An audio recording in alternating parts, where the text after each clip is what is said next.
The woman was being sweet and affectionate with her beast husbands. When she suddenly received news that the hatchling had broken out of its shell, she could only let out a helpless sigh and hurriedly entered the system. The space was left with only a few confused men. "What? My precious egg has hatched."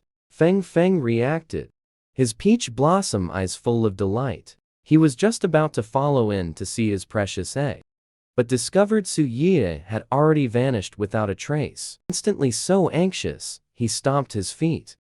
Little Yue runs quite fast. Zuanyuan Ming lowered his gaze, his fingertips unconsciously rubbing lightly, thinking to himself, wondering what it would look like after hatching, whether it would be male or female. Probably a male cub. Inside the space, Su Yie had just entered and was stunned by the scene before her. 3 newly hatched little phoenixes, calling them little phoenixes, but they really weren't much different from newly hatched chicks. Just their feathers were a bit brighter. The red one was flying crookedly above the wooden cabin, perhaps not yet skilled at flying. The 3 little phoenixes flew and flew. Somehow their heads and bodies collided with each other. Suddenly, with a splat, they fell from midair to the ground, cheeping and chirping non-stop, their expressions seeming even a bit aggrieved.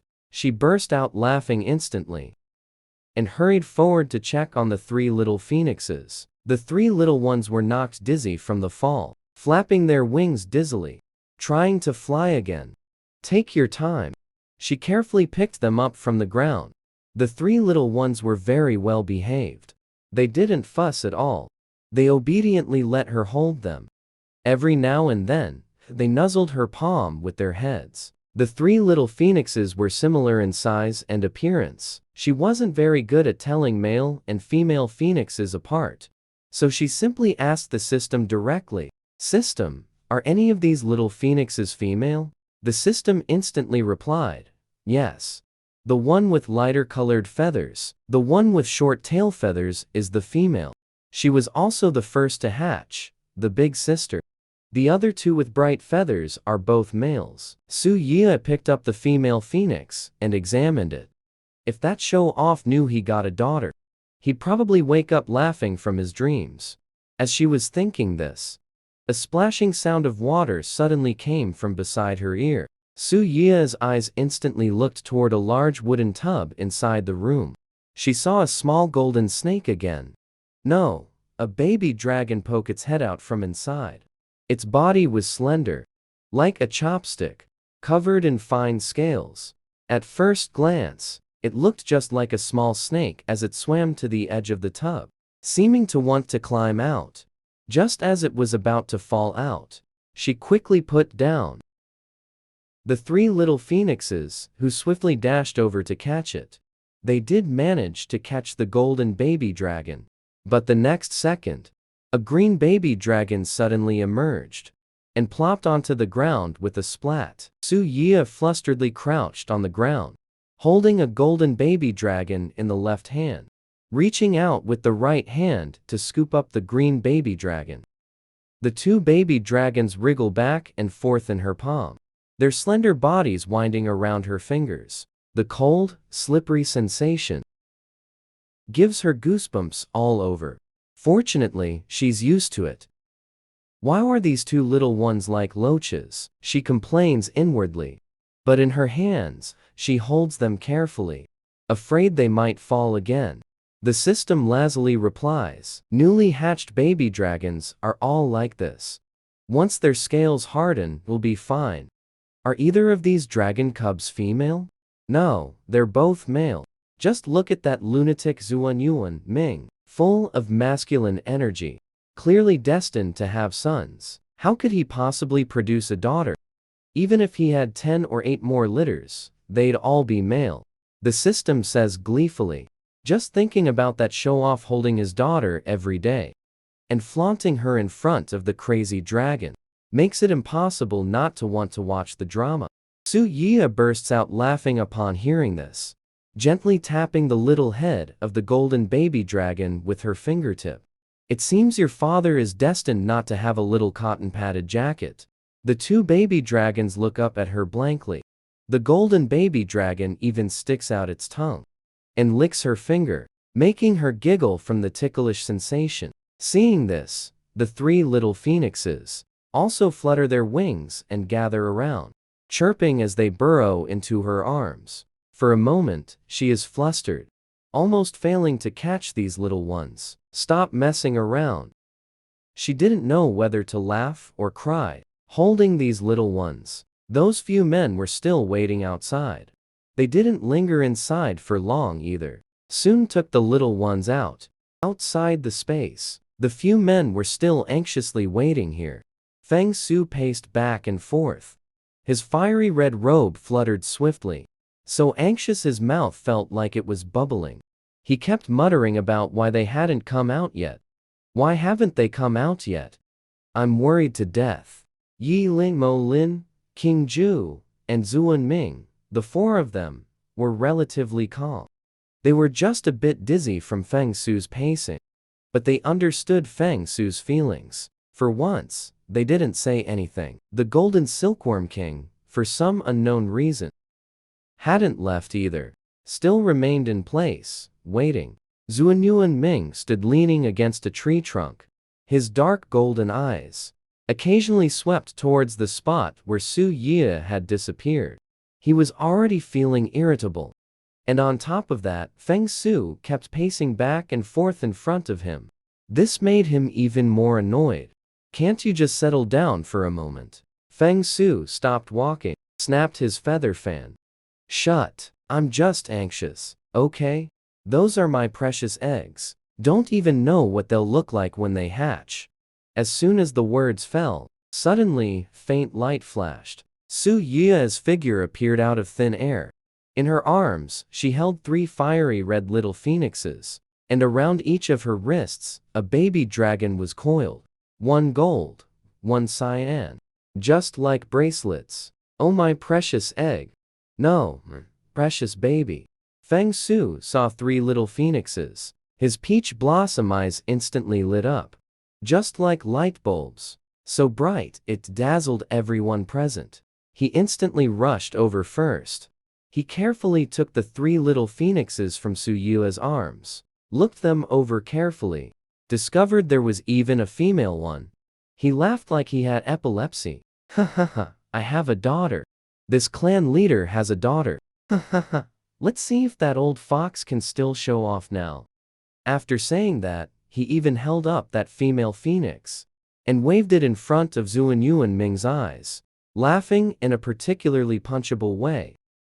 Cousin, I have a daughter. Zuanyuan Ming's face instantly darkened, silently picked up the two baby dragons on Su Ye's wrist. Both are handsome males. His face turned even darker. Feng Su saw his dark face and laughed even more joyfully. Seeming to feel it wasn't enough, he again waved his daughter in front of Yi Ling and the others. His expression simply couldn't be more punchable. My daughter, look at her bright feathers. Isn't she extremely beautiful? Yi Ling, Mo Lin, and Zuan Ming all had male babies. Not a single daughter. Especially Mo Lin gave birth to 8 in one go. All sons. If you ask who wants a daughter the most, it's definitely Mo Lin, without a doubt. The three of them instantly darkened their faces, one uglier than the other. Zuan Ming couldn't hold back in an instant, unpleasantly opening his mouth. Having a daughter is something to be proud of, huh? Look at you, showing off. Ha ha ha, the brute's words are so sour. It is something to be proud of. Feng Su laughed even more happily. Don't look too pleased with yourself. Mo Lin looked at Feng Su's smug appearance. His expression turned several degrees colder. The old fox also had a daughter, soft and adorable, with soft, fluffy fur, much prettier than your chick-like phoenix. Under normal circumstances, he couldn't be bothered to speak. But once he opens his mouth, the words that come out are also extremely heart-piercing. Yi Ling saw that Feng Su's face had successfully darkened, felt inexplicably pleased, suddenly bent down and picked up the little fox playing nearby. Zhuo Hua then deliberately held it up in front of Feng Su. and compared it with the other party's embrace. "That newly born female phoenix," said with great seriousness old Fox. "Although you're quite sinister, this daughter of yours is really well made. Indeed, much prettier than your chick." Feng Su's face darkened even more, and was also left speechless by the retort. She lowered her head to look at the little phoenix in her hands, then looked at Zhuo Hua's completely snow-white, fluffy, soft fur. Suddenly felt her own daughter did somewhat resemble a little chick. Zhuan Ming suddenly leaned close to that female phoenix, mischievously imitating a chick's call. "Cluck da." Feng Su instantly bristled. The feather, fan in hand, was thrown over with a smack, still clucking away. "My daughter is a phoenix. A noble phoenix." Zhuan Ming laughed and dodged. His tone was particularly smug. "So what if she's a phoenix? She still looks like a little chick. Hey my baby is still young. Wait until she grows a bit more. Her feathers will surely become more vibrant and beautiful. Then she'll naturally be pretty. And definitely 10 times prettier than this fox cub." Zhuo Hua seemed to understand Feng Su's words, thinking that little chick would be 10 times prettier than him in the future. Instantly became unhappy. His dark, gleaming eyes stared at the little phoenix for a moment, suddenly reached out a claw and swiped at her. Chirp, the little phoenix was so scared her feathers instantly puffed up, almost slipped right out of Feng Su's hands. "Oh, dear, my little ancestor." Feng Su scrambled to catch her, anxiously checking if his daughter was injured. Zhuanyuan Ming watched from the side, rolling his eyes so hard they nearly bled. "Old bro, you're just jealous I have a daughter."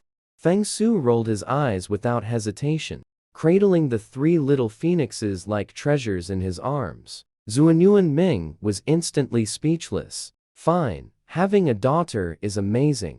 Couldn't be bothered to keep watching Feng Su show off. Picked up his own 2 newborn cubs and left. Needed to think carefully about what names to give them. King Ju stood to the side with arms crossed, watching all this coldly. For once, didn't say a word. My heart began to sour again. Jealousy turned my eyes green. Several beast husbands already had their own cubs. Only I did not. In his view, even having a little chick would be good. Fortunately, Yu'er had already been regulating his body. Presumably before long, Yu'er would have his own cub. Thinking this, his heart didn't feel so sour anymore. Coincidentally, it was his turn tonight. King Ju narrowed his emerald eyes and quietly withdrew from this dazzling spectacle. He soon slipped away quietly. He quickly returned to his room and rummaged through a cabinet to pull out a packet of medicine. This was a secret fertility formula he had wheedled and pestered out of the old witch doctor. A dark light flashed through his emerald eyes. He took the medicine packet and sneaked away. He originally intended to brew the medicine in the kitchen, but was afraid the smell would be noticed and cause embarrassment. He decided to find a secluded place to brew it instead. Meanwhile, Su Yue was being pulled along by Feng Su, discussing what names would be good for the cubs, when the system's voice sounded in her ear. "Host, King Ju, somehow obtained a fertility potion from the old witch doctor. He's currently hiding in the dense forest to the east, brewing the medicine."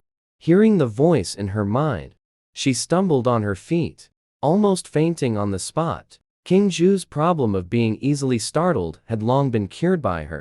As long as the timing was right, having cubs was only a matter of time.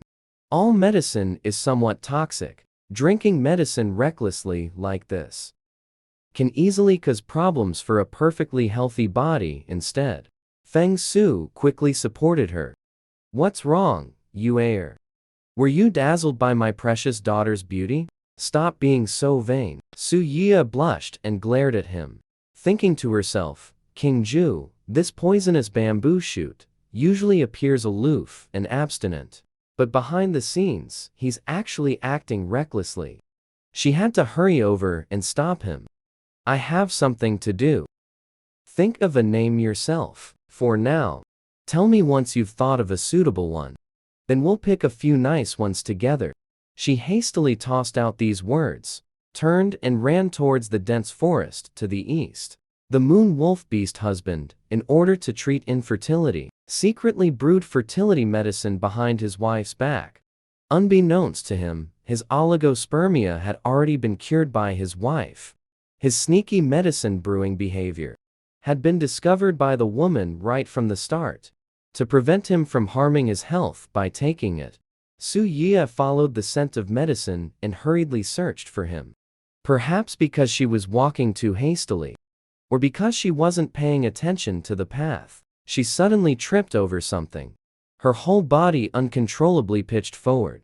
With a thud, she instantly crashed into a warm embrace. Looking up, she met Bai Qi's face, wearing a half-smile. Your technique of throwing yourself into someone's arms is becoming more and more proficient. Su Ye blushed and shot him a glare.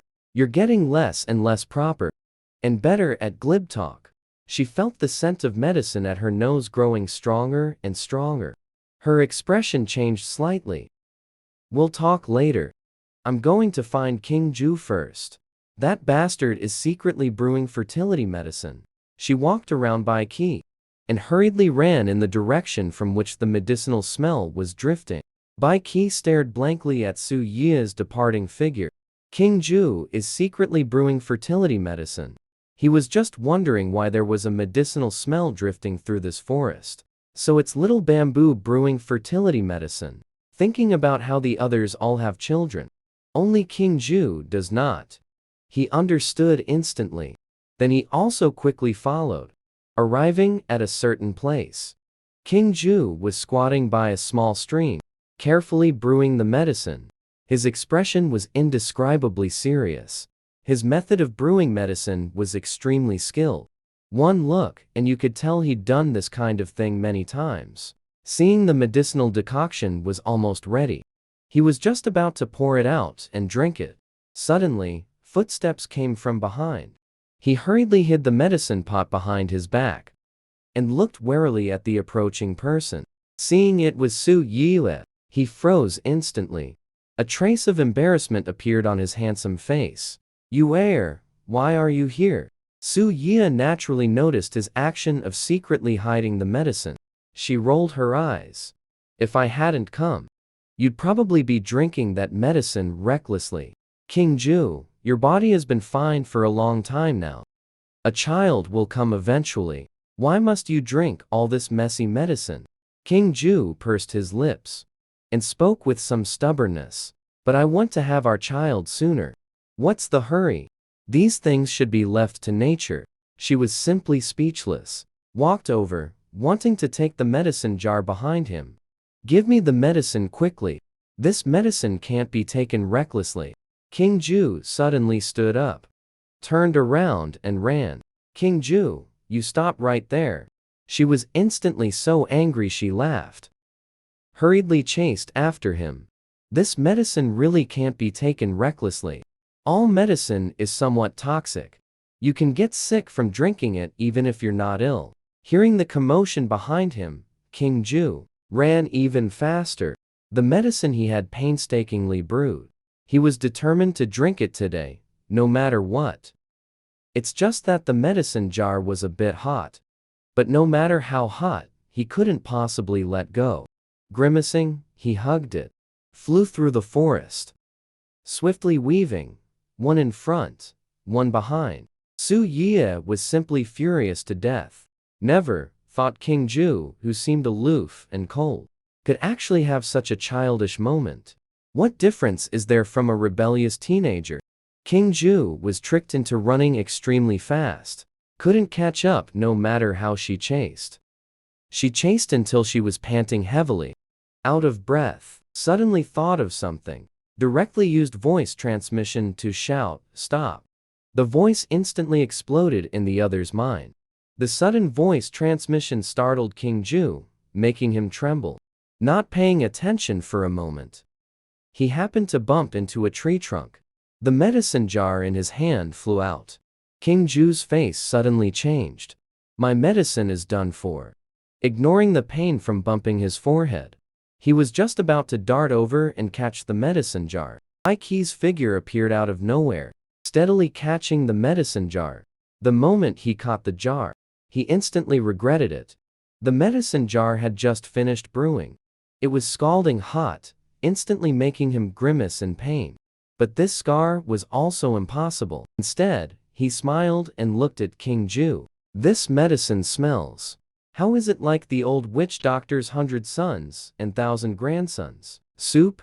Old fox, give me back my medicine. After King Ju's exceptionally handsome face instantly turned bright red, he reached out to snatch it. What's the hurry? Bai Qi suddenly, as if performing a magic trick, pulled out a handful.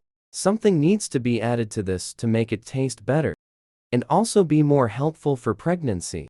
Su Yue took a closer look, almost laughed herself breathless.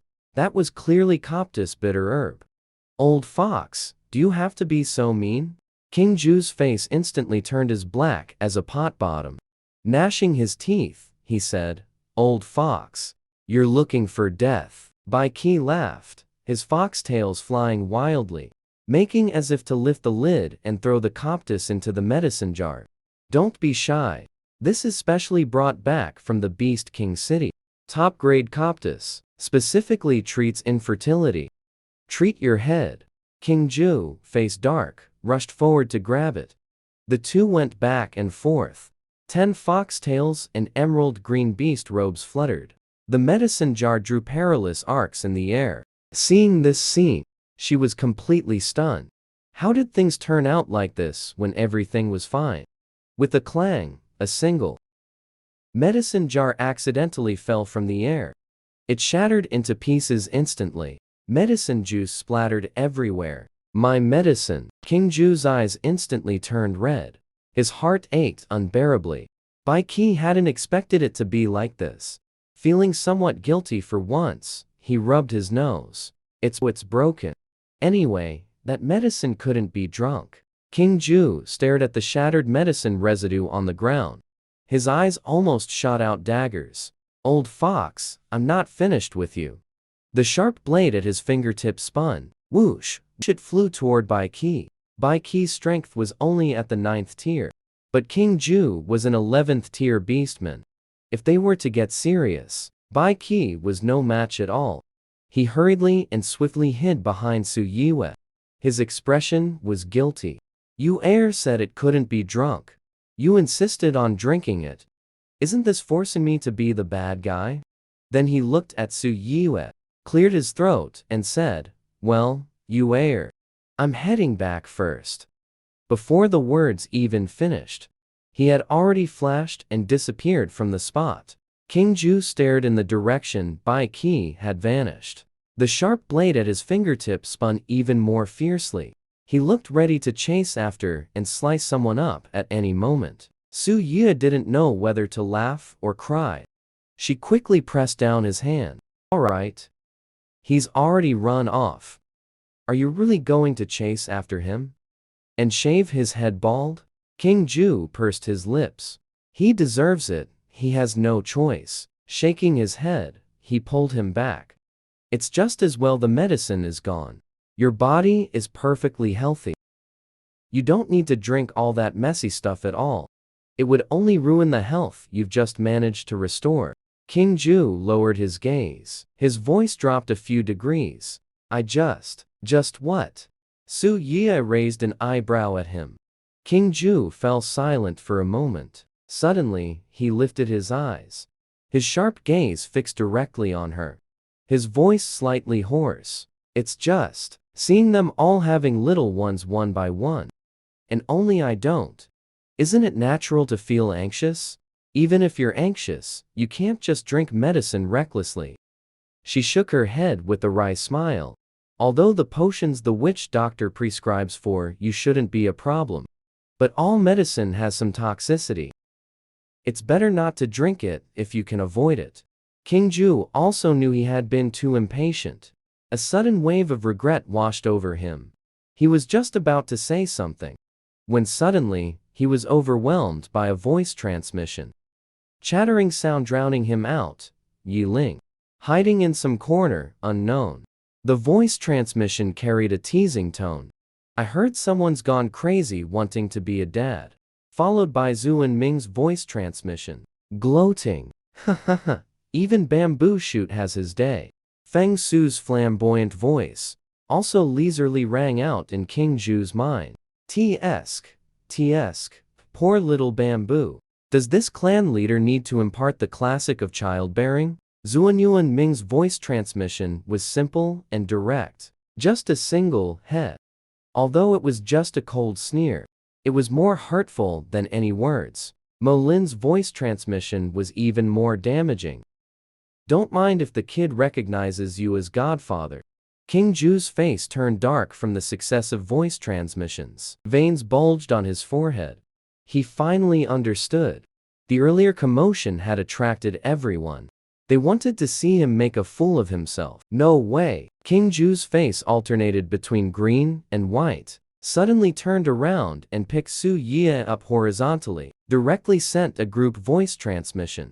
Knight, I'll show you what going with the flow means. Su Ye was startled by the sudden action. Blushing, she glared at him. What are you doing? Put me down quickly. Won't King Zhu said with a dark face. Not only did he not let go, instead held her even tighter, directly carried her, and strode quickly toward their residence. Yi Ling and others emerged from behind the trees, watching the two figures disappear into the distance. Couldn't help but feel sour inside. Night just happened to be King Zhu's turn. Just think with your toes. You know what they were going to do. Night fell, all was silent. King Zhu indeed kept his word. He worked very hard the entire night. So much so that Su Ye almost couldn't get out of bed the next day. Her back and waist ached terribly. She secretly cursed King Zhu 1,000 times, swearing to make that bastard pay later. Unfortunately, after she got up, the culprit seemed to know she would settle the score later. He was gone without a trace early in the morning. Didn't even see him for meals. Su Ye sat in her seat, looking at King Zhu's empty chair, grinding her teeth in anger. Bai Qi, with a half smile, added a piece of lean meat for her. Don't be angry, it's not worth ruining your health. Here, have some meat to replenish. Zuan Ming just kept his head down and ate, glances at her from time to time, afraid her anger would spill over onto him. Yi Ling's face was slightly dark.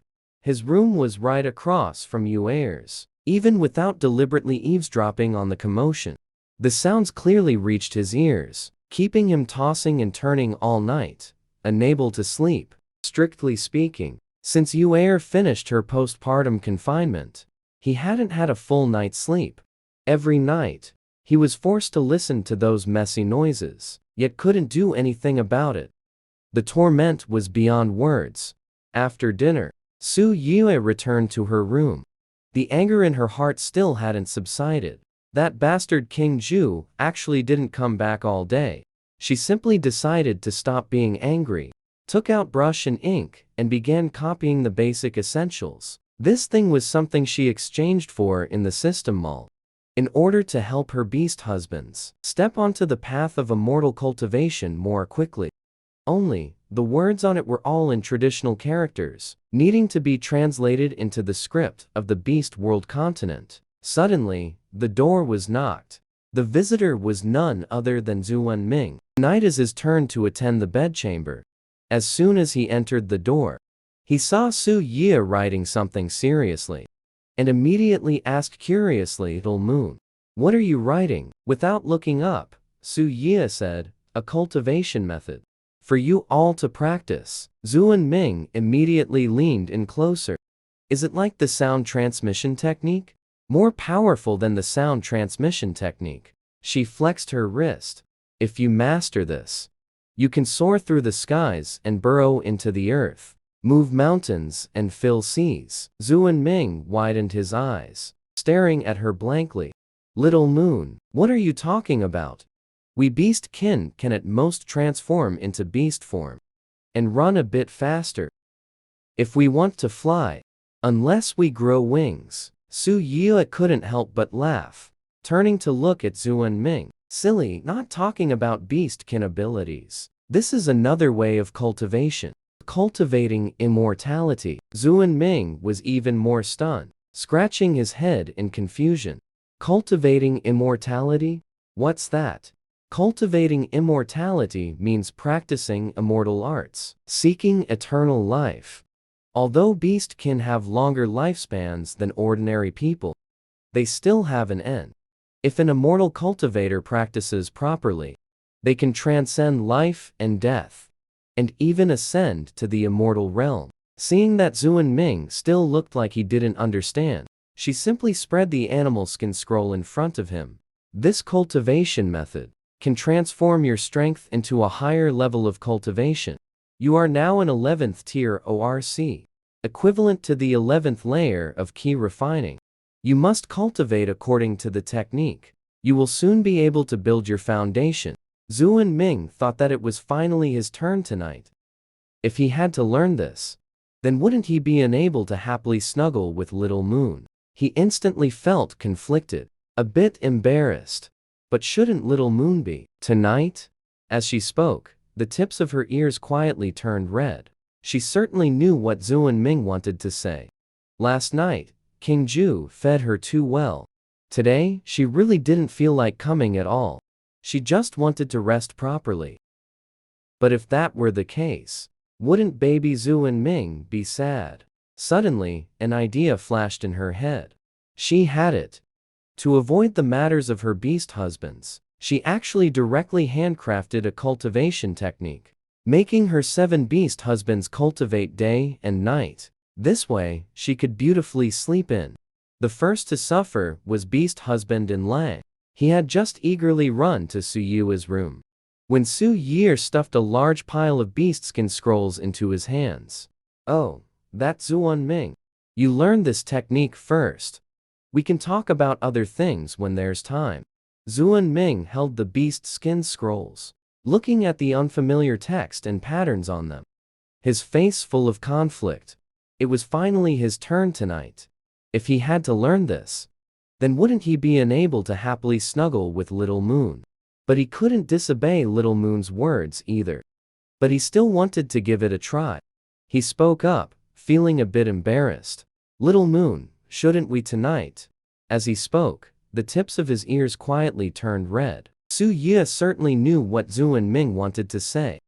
But she had been fed by King Ju last night, so full that she really didn't feel like it at all today. She just wanted to rest properly. In order not to let baby Zuan Ming feel sad, she immediately comforted him gently. Zuan Ming is the most well-behaved. I promise, as long as you learn this cultivation technique tonight, next time I'll let you do whatever you want. After finishing, she didn't forget to throw a flirtatious glance. It made the silly Zuan Ming's heart itch with desire. He did want to do something fun with Little Moon. But seeing Little Moon's current stance, it was clearly not happening tonight. In the end, he could only let out a wrongdo and obediently started studying. But he had studied for less than 2.5 minutes before sleepiness crept up on him. He did not have the spirit to stay awake by extreme measures, so he immediately followed sleepiness into dreamland. Su Ye turned her head to look at Zuan Ming, feeling both helpless and heartbroken. In the end, she could only gently help him to the bed to sleep. She herself then continued to copy a few more copies of the cultivation technique. Her other beast husbands, they must each have one. Early the next morning, Su Ye got up with dark circles under her eyes. She discovered Zuan Ming was no longer in bed and didn't know where he had gone. She pushed open the window to get some air. Then she saw Zuan Ming sitting cross-legged in the courtyard, meditating. She carefully sensed it. She discovered that in just one night, the beastman power within Zuan Ming's body had completely transformed into cultivation. It clearly showed the 11th level of ki refining.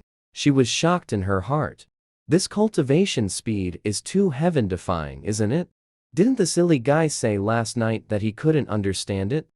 And he even fell asleep, slept like a pig. It's only been one morning, and he has already succeeded in cultivation. If it were King Ju, Yi Ling, Mo Lin, or any of them, she might not have been so shocked. Instead, she would have felt it was only natural. But Zuan Ming had always given her a foolish feeling. Who would have thought his comprehension and natural talent were so good? This isn't foolishness at all. Clearly, it's great wisdom appearing as folly. Alright, it seems she had underestimated him. She secretly sighed. Just as she was about to go to the backyard to wash her face, she heard Feng Su suddenly open the window. With a dark face, he stared at Zuan Ming in the courtyard. Hey, why are you stealing my spiritual energy for no reason? Zuan Ming impatiently opened his eyes. Who's stealing your spiritual energy? Does this spiritual energy have your name written on it? Feng Su, enraged, instantly flew out from the window. His feather fan snapped as he pointed it at him. You've drained all the fire attribute spiritual energy within a 10 jang radius. How am I supposed to cultivate? You have no skill yourself, and yet you blame others. Zuan Ming sneered. His expression looks rather punchable. If you have the ability, you can try to snatch it too. Mimi Feng Su was so angry she was about to faint. Just as she was about to lose her temper, she suddenly saw Su Yue walk out from the main hall. Immediately changing her expression, she put on a dashing and charming smile. Little Yue, it this brute. Su Yue looked at Feng Su, then at Zuan Ming, and instantly understood what was going on. These two both possess top-tier fire spiritual roots. When cultivating, they naturally attract the surrounding fire attribute spiritual energy. The fire attribute spiritual energy in the courtyard is limited. It's inevitable for the two of them to affect each other when cultivating simultaneously. She suddenly felt a headache coming on. They've already started internal strife just from cultivating. Wouldn't they end up fighting every day in the future? Su Yue glared at the two of them with annoyance. Stop arguing, both of you. Can't you just cultivate at different times? Or find another place to cultivate? You just have to crowd together. After saying that, she turned and went to the backyard to wash up, leaving Feng Su and Zuan Ming behind. The two of them looked at each other. Each snorted and turned their heads away. Feng Su didn't stay in the courtyard any longer either, planning to find a nearby spot to resume cultivation. If he had to cultivate in the same courtyard with that brute every day, he was afraid he'd die of anger. Zuan Ming couldn't care less about this flashy fellow. He closed his eyes and continued cultivating. This feeling of cultivation was truly exhilarating. He simply couldn't stop. Similarly, unstoppable was the accumulation of basic demon points for the Green Lord. Last night, he casually glanced a couple of times and understood. In no more than the time it takes for an incense stick to burn, he successfully reached the 11th layer of key refining. By this morning, he even monstrously broke through directly to the 12th layer of key refining. This cultivation speed. Others probably couldn't catch up, even riding a rocket. As for Yi Ling and the others, although they didn't have King Ju's freakish cultivation speed, they weren't bad either. As early as dawn, they had each transformed the power within their bodies into spiritual energy. This led to everyone being immersed in cultivation, so no one made breakfast at all. After washing up, Su Yue walked to the kitchen and looked, only to find the pot completely empty. Not even a fire had been lit. The wolf cubs were howling from hunger. 8 snakelets of various colors were gnawing together on a large piece of raw beef. Zuanyuan Yao and Zuanyuan Zhao, being fawns that had just hatched not long ago, also went over to learn from their older brothers and gnaw on the raw beef. But their little milk teeth had only just sprouted tips, so no matter how they gnawed, they couldn't bite through. They were so anxious they kept whimpering and crying. Seeing their mother arrive, they quickly scurried over, climbing onto her to beg for food. At her feet, there were also 3 little chicks, a little phoenix and a little fox. Zhuo Hua and the others were all staring at her eagerly. Su Yue was helpless. She facepalmed these men. Once they start cultivating, don't even cook anymore. Fine, she wouldn't bother either. She sighed in resignation, rolled up her sleeves, and started lighting the fire to cook. Fortunately, the house had everything. Not long had passed. The kitchen began to waft with waves of fragrance. She deftly stirred the beef congee in the pot. 3 little phoenix chicks circled around her feet, from time to time emitting chirping cries. It'll be ready soon. She wiped the sweat from her forehead, took out the steamed egg custard, divided it into several portions with the small wooden spoon. Ow! Xuanyuan Yao used his little dragon claws to tug at her beast skin skirt, his golden little eyes looking pitiful. Meanwhile, Xuanyuan Zhao directly climbed onto her shoulder, eyes fixed intently on the pot. You 2 little greedy dragons. He laughed as he picked the 2 little dragon cubs down, scooped each of them a small bowl of meat congee. Wait for it to cool before drinking. Be careful, it's hot. As soon as the words fell, they saw Zuan Feng suddenly rush into the courtyard in a flurry. Sister Yu'er, people from the dragon clan have come. Su Yi's movements paused. I don't know them. It's 2 young dragon clan beastmen with 2 large chests. They say they're here to deliver gifts to you on the clan leader's orders. Deliver gifts to me. She sneered upon hearing this. The dragon clan leader's gifts are something I cannot accept. Just send them away directly. Thinking of that obstinate old thing Xuanyuan Hao, a wave of annoyance rose in her heart. Now, they know to come with gifts. What were they doing earlier? As if she actually coveted those things from the dragon clan. Zuan Feng was taken aback. This isn't very appropriate, is it? What's wrong with that? A flicker of mockery passed through her eyes. Back then, Xuanyuan Hao didn't even acknowledge his own grandson, nor did he ever think of coming to take a look. Now, sending a few trunks, and thinking he can just take over. There's no such cheap deal in this world. Tell them to go back where they came from. Zuan Feng was startled by the implication in her words. The phrase, after all, they are the dragon clan, rolled around in his throat, but in the end, he didn't dare to utter it. Just at that moment, the light at the doorway dimmed slightly. Xuanyuan Ming was standing there, having arrived at some unknown time.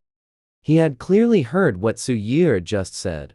His expression became complicated. Su Yi, as if sensing something, turned her head and met Xuanyuan Ming's complex, indecipherable gaze. The fury in her heart, stirred up by Xuanyuan Hao, burned even fiercer.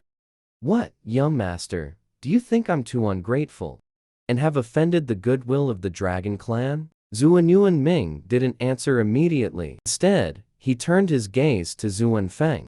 His voice betrayed no emotion. Where are they? Zuan Feng pointed nervously outside. In the square. Xuanyuan Ming nodded. Go tell them. Leave the things. They can go. Zuan Feng hesitated and glanced at Su Yue. Su Yue looked displeased. What? My words don't count anymore.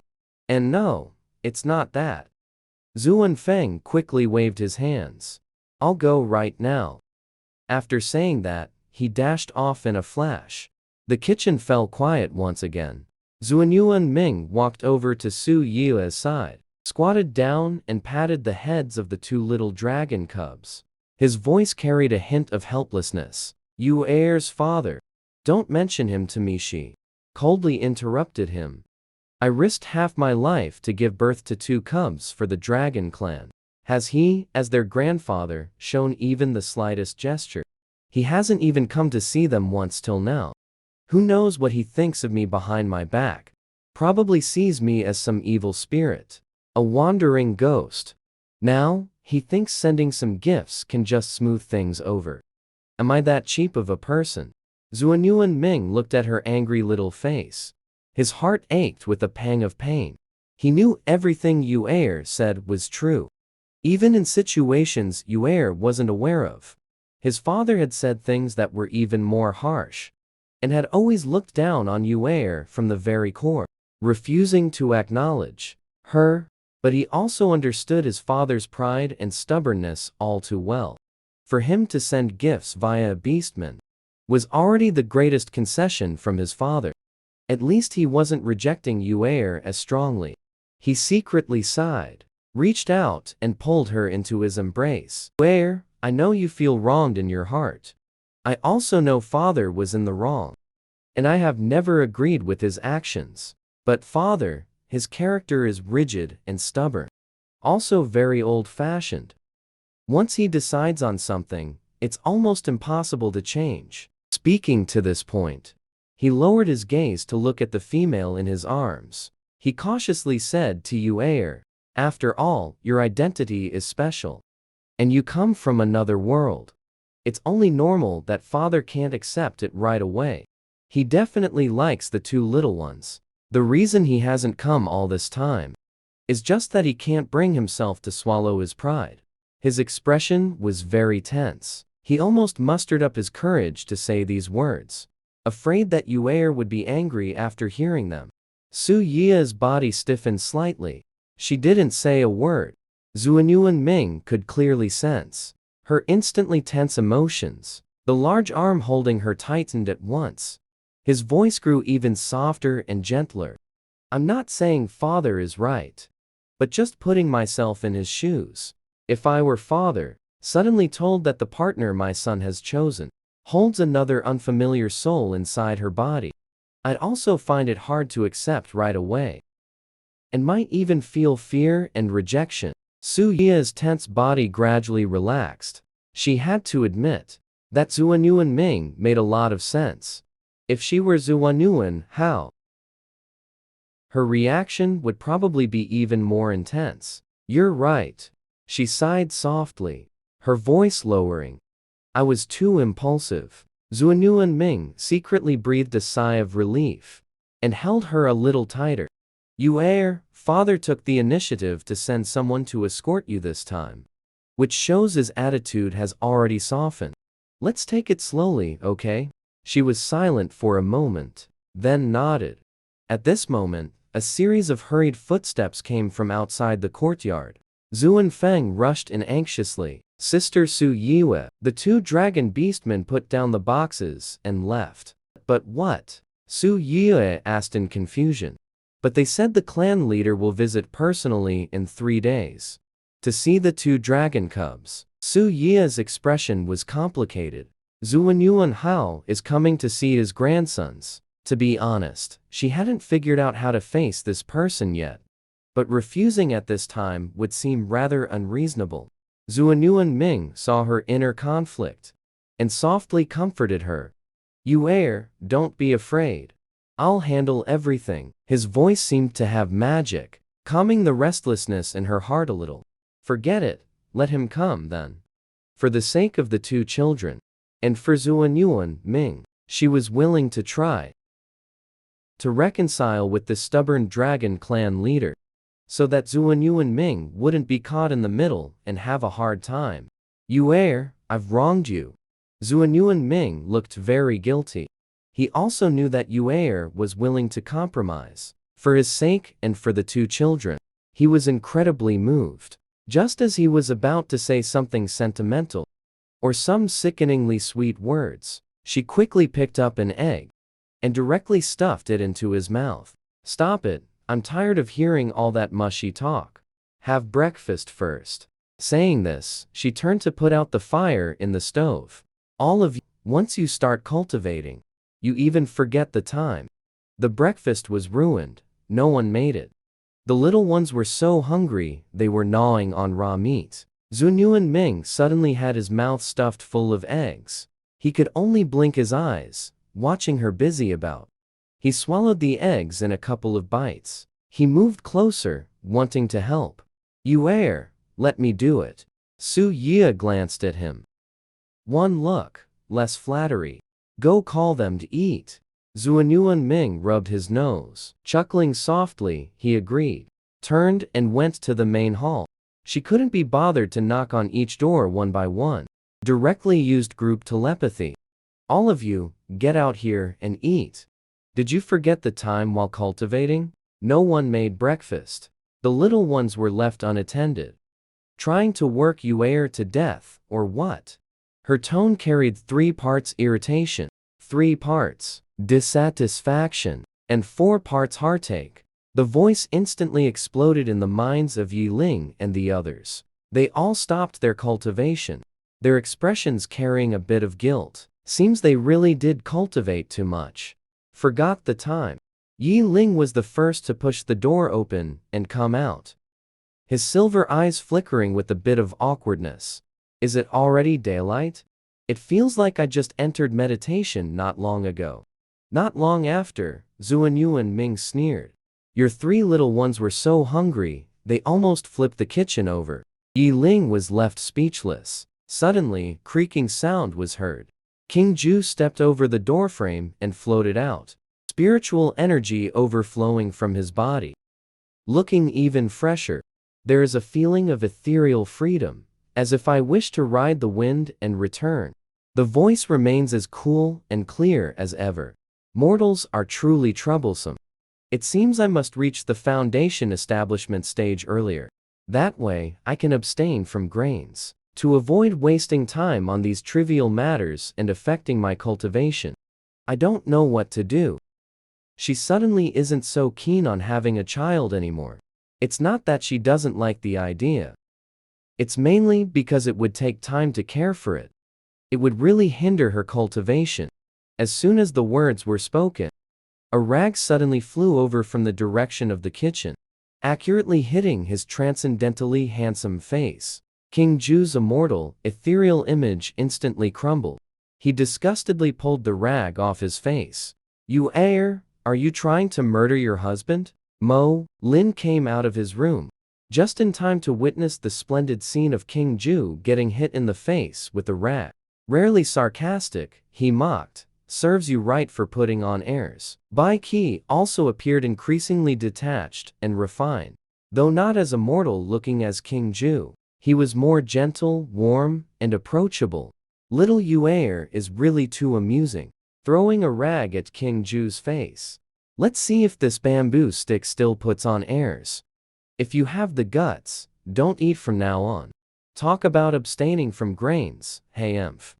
King Ju's face turned cold. He threw the rag aside. Still better than some people who act one way in front of others and another behind their backs. Enough. All of you shut up. Yi Ling's red eyes narrowed. The domineering CEO aura was fully unleashed. Let it pass for today. In the future, whoever's turn it is to cook, go to the kitchen on your own accord. Right. Whose turn is it today? Mo Lin coldly spat out 2 words. Show off. As soon as the words fell, an extremely flashy voice came through. Who's talking about this team leader? Just after speaking, he instantly felt several icy, piercing gazes, as if they were going to freeze him through. He hurriedly ran up to Su Yue with an extremely eager expression. You've worked hard. Take a rest quickly. I'll go make a few more dishes right away. After saying that, he dashed off in a flash. Su Yue looked at his retreating back and couldn't help but show a satisfied expression. That's more like it. Before long, Feng Su returned triumphantly, carrying several dishes. Try my cooking. If it's not good, no charge. Yuan Ming had long been starving, and without a second thought, picked up some food and put it in her mouth. But she had only chewed once, when the corner of her mouth uncontrollably twitched. Then, foaming at the mouth, she collapsed to the ground. The woman had only taken a bite of the food made by her phoenix beast husband. Yet she bent over and vomited for 3 days and 3 nights. The beast husband in Lang even ate until he foamed at the mouth. All because the show-off phoenix's cooking was comparable to poison. So disgusting it was hard to swallow. Either too much salt made it unbearably salty, or the fire was too high and the food was burnt, simply inedible. In the main hall, the family sat together eating. The dining table filled with all kinds of dishes, but the presentation really isn't that great. Yuan Ming picked up a piece of braised pork that was burnt black. He frowned and looked at it, then silently put it back into the bowl. Zhao Po, your cooking skills really haven't changed a bit in 10 years. Feng Su's peach blossom eyes glared. His chopsticks snapped down on the table. This clan leader personally cooked. You have food to eat and still complain? Stop nagging it or don't. Bai Qi silently pulled a long, thin hair from his rice. Suddenly felt a bit uncomfortable in his stomach. He just felt full. He unobtrusively pushed that bowl of rice aside. A faint smile still hung on his face, but a flash of disdain passed through the depths of his eyes. Clan leader Feng's culinary skills are indeed unique. Feng Su was just about to retort, suddenly heard a snap. King Ju expressionlessly put down his chopsticks. His emerald green eyes swept over coldly. The rice isn't cooked. It's hard on the teeth. Zuanyuan Ming directly threw down his chopsticks, reached out and tore off a piece of beast leg meat, and ate it elegantly, completely ignoring the blood streaks still remaining on the beast leg. Mainly because his own cooking is even worse. He has no right to look down on his flashy cousin's cooking. Yi Ling expressionlessly picked up a bite of green vegetables with his chopsticks. With sharp eyes, he discovered a dead caterpillar on it. The yellowed leaves weren't cleaned properly either. He silently put it back. Mo Lin didn't touch his chopsticks from start to finish. He held no hope whatsoever for Feng Su's cooking skills. He got up with a cold face, preparing to go to the kitchen and remake the meal. Bai Qi followed with a smile. I'll go help, too. 2 people will be faster. Among the several beast husbands, the ones with the best culinary skills are Mo Lin and Bai Qi. Next are King Ju and Yi Ling. The taste of what Zuan Ming makes is not bad. He's just not very particular about hygiene. Either he doesn't wash the wok after stir-frying, or the vegetables aren't washed clean. It always looks a bit messy. Su Yue didn't believe Feng Su's cooking skills hadn't improved even a little. Adopting a try-it attitude, she picked up a piece of beef kidney and put it in her mouth. But as soon as the kidney entered her mouth, she immediately covered her mouth and ran outside without stopping. Then, a series of retching sounds came from the forest. Zuan Ming, the reckless brute, refused to believe it was that bad. He picked up a piece of large intestine and stuffed it into his mouth. Sure enough, he didn't last 3 seconds before foaming at the mouth and collapsing on the ground, looking half dead. Seeing this, King Ju immediately hoisted the half-dead Zuan Ming onto his shoulder and fled the dining table as if flying. Feng Su looked at the full table of untouched dishes, a flash of defeat flickering in his peach blossom eyes. He clearly followed the recipe, so why didn't it turn out tasty? Noticing Zuanyuan Ming eating with great relish, a beast leg cleaned off in no time, he finally felt a bit better inside. As expected, his own cousin still gave him face, till he saw Zuanyuan Ming secretly spit out the bloody piece of meat. His last shred of pride was utterly destroyed. In the kitchen, Mo Lin deftly chopped pork ribs. The blade gleamed with a blinding swiftness. Meanwhile, Bai Qi was adding water to the undercooked rice to steam it again in the pot, simmering over a low flame.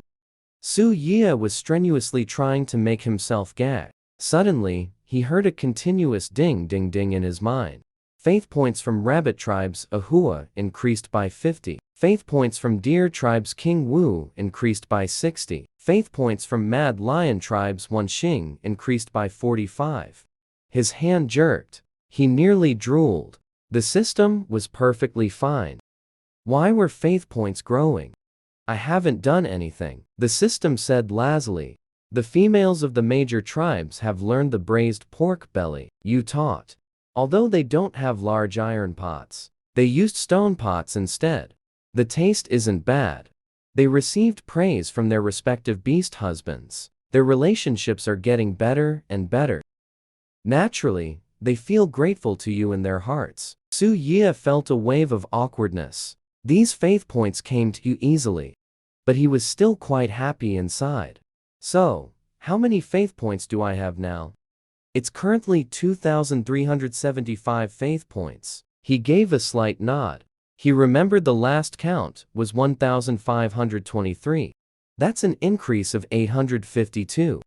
Not bad. Should be enough to exchange for some high-grade stuff. Without chatting with the system further, he took off running towards the kitchen, afraid he might end up eating some unidentified object later. Suya had just entered not long ago. The kitchen soon wafted with fragrance. He wiped his hands, watching Bai Qi's back. Suddenly remembered something. Right, Bai Qi.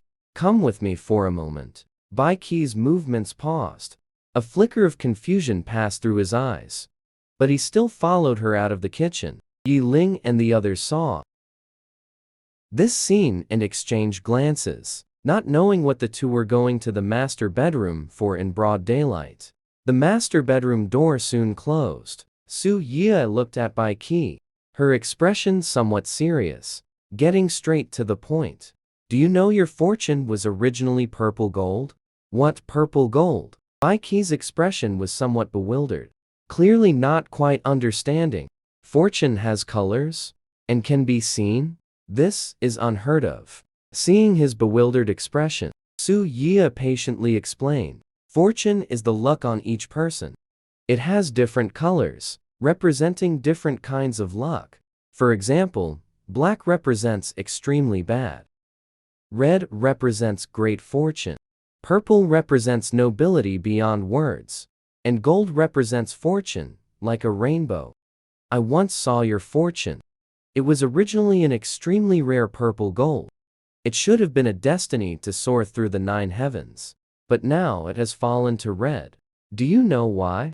Bai Qi's gentle, jade-like face stiffened. A rare occurrence. His fingers unconsciously rubbed his sleeve cuff. Suddenly remembered what the old priest once told him in his childhood. The third prince was born with a fate so noble, it is beyond words. His future achievements would be limitless. Back then, he only took it as an auspicious saying, and didn't take it to heart. The meaning behind his Adam's apple bobbing was, I was never meant to be just the Beast King. Yes, Su Ye nodded, looking at him with a serious expression. You were destined to soar like a dragon across the 9 heavens. But because of excessive killing, your fortune was damaged. He looked at her with a complicated expression, finally asking the question buried deep in his heart. Aside from being influenced by the Demon Valley, your uncontrollable harming of Zuan Ming and Zuan Yuan Ming, how many more people who shouldn't have been killed have you killed? This question was actually somewhat sensitive, but he couldn't help asking it. Bai Qi fell silent. A flash of confusion and reminiscence passed through those deep eyes. He seemed to be recalling the past, and also seemed to be reflecting on himself. He suddenly spoke, his voice somewhat hoarse. I did indeed, for the sake of power, and also for self-preservation, make some decisions against my conscience, and directly or indirectly harm some people. He slowly closed his eyes, then opened them again. His voice strained yet pleasant. It's not that I intended to harm people. Sometimes I had no choice. If I didn't do those things, I would have been the one to die. Su Ye looked at his suddenly pale face, and suddenly felt a pang of heartache. I understand places like the Beast King City. It's either you die or I live. Bai Qi suddenly chuckled softly, but his eyes were icy cold. You heir, do you know who the first person I killed was? Without waiting for her answer, he continued on his own, saying that year, when I was 7, my 4th brother snatched away the relic my mother left for me, and often bullied me. Then one day, I pushed him down the steps of the Beast God Temple. He broke his neck, and just died like that. Speaking up to hear, his voice grew increasingly hoarse. Later I told father, it was eldest brother Bai Yi who pushed him. Outside the window, the twilight was heavy, pressing in and immersing half his body in shadow. At that moment, I knew. He raised his hand and touched his own shocked face. That place that devours people. You either become the one holding the knife, or become the meat on the chopping block. Su Ye suddenly grabbed his hand, and said earnestly, it's different now. You have me, our daughter Zhuo Hua, and Yi Ling Malin. They are late. Bai Qi's eyes were desolate. These hands have long been stained with blood. Even my fortune has fallen from purple gold to red. Su Yue, looking at him like this, felt very uncomfortable in her heart. It's not late. She pulled Bai Qi to the window. The afterglow of the setting sun shone into the room, and also spilled onto the two of them, as if gilding them with a layer of golden light. See, he pointed at the fiery clouds on the horizon. Even if you fall to the bottom of the valley, the sun will still rise tomorrow. Fortune can fall, and it can also rise. In the courtyard, the little fox Zhuo Hua is chasing the little phoenix Feng Ling. Scared, it chirps incessantly, flying chaotically all over the yard. Feng Ling is Feng Su's precious daughter, the female phoenix born not long ago. The little fox Zhuo Hua cannot fly, so it can only anxiously circle round the courtyard. Its 9 fluffy tails sweep back and forth, gazing longingly at the little one in midair. Phoenix Su Yue turns her head to look at Bai Qi. See, how adorable our daughter is, whether for my sake or for Zhuo Hua's. You shouldn't give up on yourself. So what if fortune has fallen? You can still return to the peak. From today onward, every person you save will restore a fraction of your fortune. Bai Qi looks at her deeply, the emotions in his eyes complex and hard to discern. His gaze falls on the courtyard. You are you asking me to be a saint? Just being a good person is enough.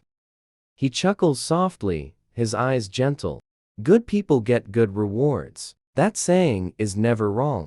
You've suffered too much in the past. From now on, do more good deeds. Accumulate virtue and kindness, and nurture your fortune back. I believe that one day, your fortune will return to purple gold, or even a brilliant gold. Bai Qi looks at him deeply. All right. For you, for Zhuo Hua, and for myself, I will strive to be a good person. Retrieve all the lost fortune. Su Yue secretly breathed a sigh of relief in her heart. She was afraid that Bai Qi would get stuck in a dead end. Fortunately, he finally came around.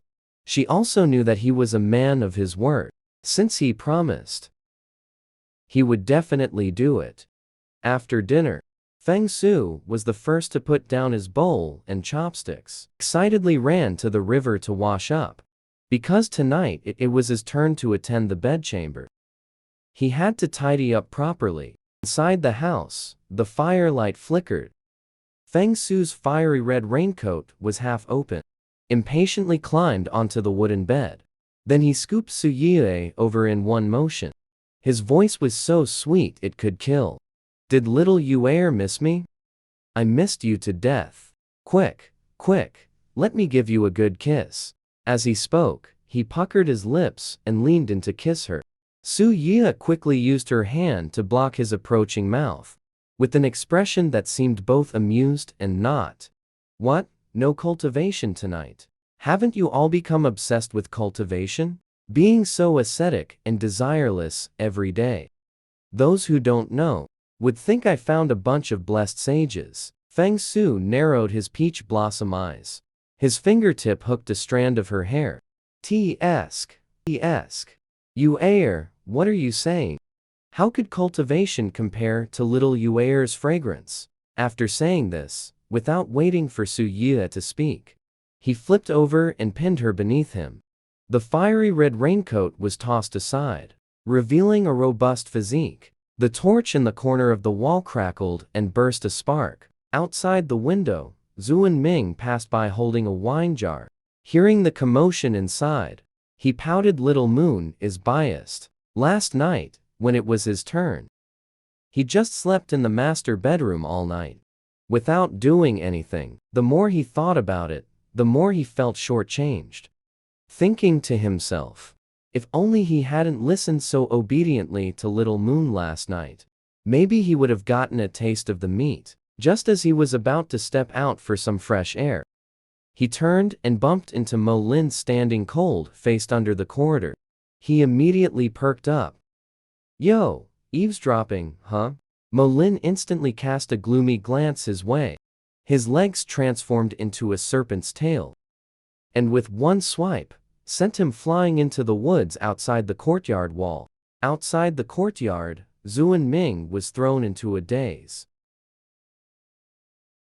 He scrambled up, covered in dust, leaning against a tree trunk while cursing under his breath. Mo Lin, you dishonorable black serpent. So what if I was a little loud, eavesdropping and still won't let anyone say a word? Is it worth getting so angry?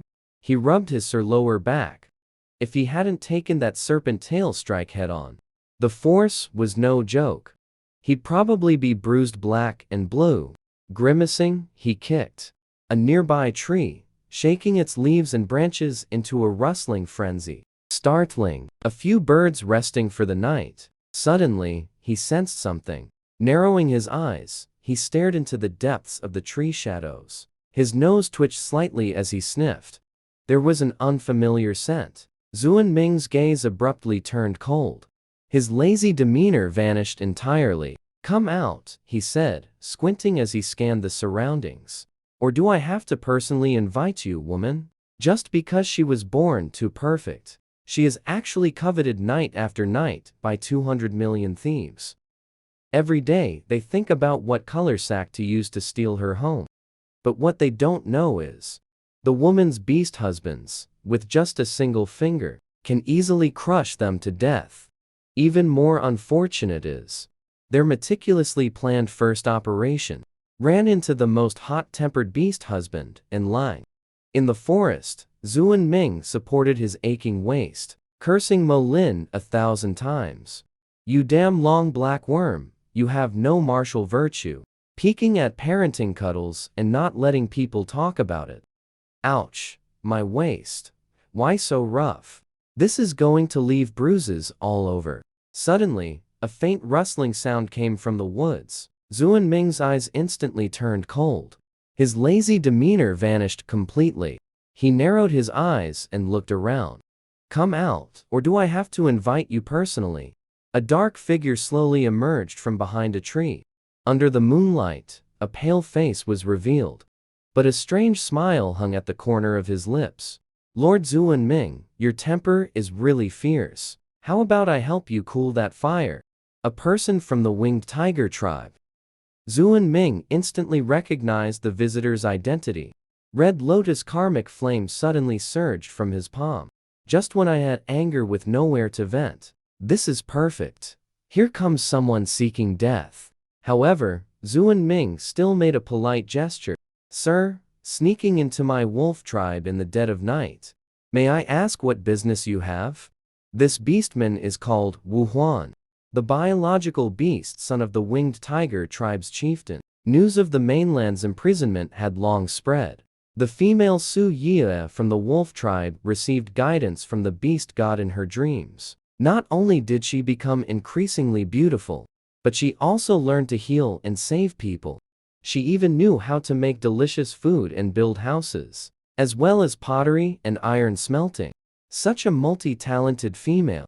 Which tribe wouldn't covet her? His purpose in coming this time was to secretly capture Su Yie and bring her back to the Winged Tiger tribe, thereby making the Winged Tiger tribe the most powerful tribe in the imprisonment. Wu Huan originally thought his 6th-tier strength was enough for him to walk sideways in any tribe. But when he saw the leaping red lotus karmic fire in Zhuan Ming's palm, and felt the terrifying pressure that rushed toward him, he realized just how wrong he was. The 11th tier was a height he could never reach in this lifetime. Wu Huan was utterly horrified, cold sweat pouring from his forehead. His legs felt as heavy as if filled with lead, and he didn't even have the courage to flee. He couldn't help but wail inwardly. Who could tell him why Zhuan Ming's strength was so terrifying? Why hadn't any news of it spread? If he had known earlier that Zhuan Ming was this strong, he would never have taken on this mission, even if beaten to death. But now, it was too late for regrets. Forcing himself, he managed a smile. Lord Zhuan Ming, there's been a misunderstanding. I was sent by the group leader to deliver a gift of thanks. During the day, there were too many eyes and too much noise. So I had to let Li Liang's fart out. Zuan Ming suddenly erupted. The red lotus karmic fire transformed into a long whip, lashing out. Who delivers thank you gifts sneaking around in the dead of night? Thinking I'm stupid. Easy to fool, huh? Wu Huan was lashed till his skin split and flesh tore by the red lotus karmic fire. His scream startled all the night owls in the entire forest into flight. His face grew increasingly pale. He couldn't help but spit out a mouthful of blood, staggering back in terror. Suddenly, 3 bone nails shot from his sleeve, straight toward Zuan Ming. Face door. Petty tricks. Zuan Ming sneered coldly. Dealing with such trash doesn't even warrant punishment. The fierce fire transformed into a shield, melting the bone nails into molten iron. Wu Huan's eyes grew even more terrified. He transformed into his true form, the winged tiger, turned to flee. With the spread of his wings, he instantly soared into midair. Your wolf tribe fighting alone. The beast god's envoy, sooner or later. Before he could finish, Mo Lin appeared as if from nowhere, and had already assumed his true form. The Tangserpent's tail swung, directly whipping Wu Huan down from midair. Zuan Ming instantly leaped up. His hands turned into sharp claws. Wu Huan was pierced through from chest to back. Zuan Lengzi, keep him alive. Yi Ling's voice came from afar. Unfortunately, it was too late when she arrived. That Wu Huan's entire chest had been pierced through by Zuan Ming's powerful palm. Already dead. Beyond dead. He frowned, looking at the lifeless Wu Huan on the ground. Why not keep him alive? Zuan Ming shook the blood off his claws. His expression was somewhat innocent. This trash wanted to run. I couldn't hold back my strength for a moment. Mo Lin transformed back into human form. He walked over with a stern expression. Dead is dead. Just a 6th-tier beastman. Not that rare anyway. As he spoke, he lifted his foot and stepped on Wu Huan's head. He twisted it forcefully half a circle. A crisp, cracking sound. He completely stopped breathing, making sure he was thoroughly dead. Only then did he lift his foot. Yi Ling was speechless for a moment. Facepalming really wasn't necessary. It was overkill. Bai Qi and King Zhu, hearing the commotion, also rushed over. Seeing Wu Huan on the ground, they instantly understood what had happened. A winged tiger tribe beastman. Although Bai Qi didn't know exactly who he was, the tiger stripes on his arm were extremely obvious. Zuan Ming nodded. It's Wu Li's younger brother, Wu Huan. Yi Ling's silver eyes narrowed slightly. He came for Yue Er when the other party was escaping. That line about your wolf tribe wanting to monopolize the beast, God's messenger. He had naturally heard it. The winged tiger tribe is trying to get something for nothing. What Yi Ling could figure out. The men present naturally also thought of. A flash of coldness passed through King Zhu's emerald green eyes. He cast a cold glance at the corpse on the ground. That Wu Li kid's calculations are quite shrewd and daring. Sending someone to kidnap Yue Er. He's simply tired of living. I went to the winged tiger tribe overnight and killed him. Any one of them could easily wipe out any tribe in the lower prison. It's just that they have always kept a low profile and have no ambition. So except for the wolf tribe Zatan, no one knows their true strength. Otherwise, even if you gave Wu Li 100 guts, he wouldn't dare scheme against the wolf tribe, let alone the Lu people. Bai Qi's eyes flickered slightly. He thought of what Yue Er told him in the evening. About fortune. They have already begun cultivating immortality. And excessive involvement in karma and slaughter is not beneficial for them. Especially since he wants his fortune to rise again. It is even more unsuitable to create more slaughter. Wu Li indeed needs to be taught a lesson. But we should not take direct action. Immortal cultivators most fear being tainted by karma. Bai Qi spoke slowly, his gaze sweeping over the few people. How about this? I will issue an edict in the name of the Beast King City. stating that the winged tiger tribe colluded with the Jagu tribe, harboring ill intentions, then send beastmen over to reprimand them, and incidentally, punish them to pay tribute every year from now on. This proposal was instantly approved by everyone. Yi Ling pondered for a moment and then nodded. We'll do as Bai Qi says. They're getting off easy. King Ju snorted coldly. His emerald green eyes swept over the ground. Over the corpse of the brute. Remember to burn this corpse. To avoid breeding plague. Mo Lin turned and walked towards the direction of the tribe. I'll go notify the patrol team to heighten their vigilance. The few people each went their separate ways. Zuan Ming flicked the crimson lotus karmic fire from his fingertips. The corpse on the ground, with its head blown off, turned to ashes in an instant. He suddenly remembered something. He shouted at Mo Lin's retreating figure, "Hey! How do we settle that hit you just gave me?" Mo Lin didn't even turn his head. "Next time I'll let you hit me back." "You said it yourself." He. "I'll have to think carefully about where to hit you next time." The next morning, sunlight streamed through the window into the room. Su Yue was suddenly awakened by the voice of the system in her mind. "Host, if it weren't for that silly dog Zuan Ming last night, you would have been kidnapped." Hearing the voice in her mind, her drowsiness instantly vanished without a trace. She became mostly awake. I realized it was already daylight. Feng Su wasn't in the room either. I don't know where he went. She didn't mind. Yawned. What on earth happened? The system quickly recounted the events of last night, from start to finish. After listening, Su Yue didn't take it to heart at all. He himself was already at the peak of key refining, only half a step away from foundation building. Not to mention Feng Su slept beside her last night. Yi Ling also lived next door. There were also a few other men in the house. If that Wu Huan really dared to appear before her, he wouldn't even know how he died. So she wasn't worried about her safety in the slightest. But the winged tiger tribe was probably in for a hard time. Her beast husbands were all the protective, biased type. After breakfast, she plunged headfirst into the east wing room, sat in front of the loom, using both hands and feet, skillfully continued weaving. Her mind was immersed in the shuttle and threads in her hands, as if the whole world had quieted down. This clever machine, she thought about it all day.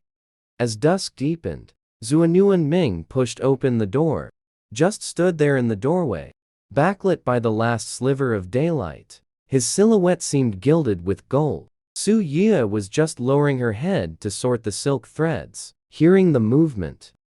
Looked up and right into those dark golden eyes. "Is it time to eat? Did you make dinner? Then I better not eat it."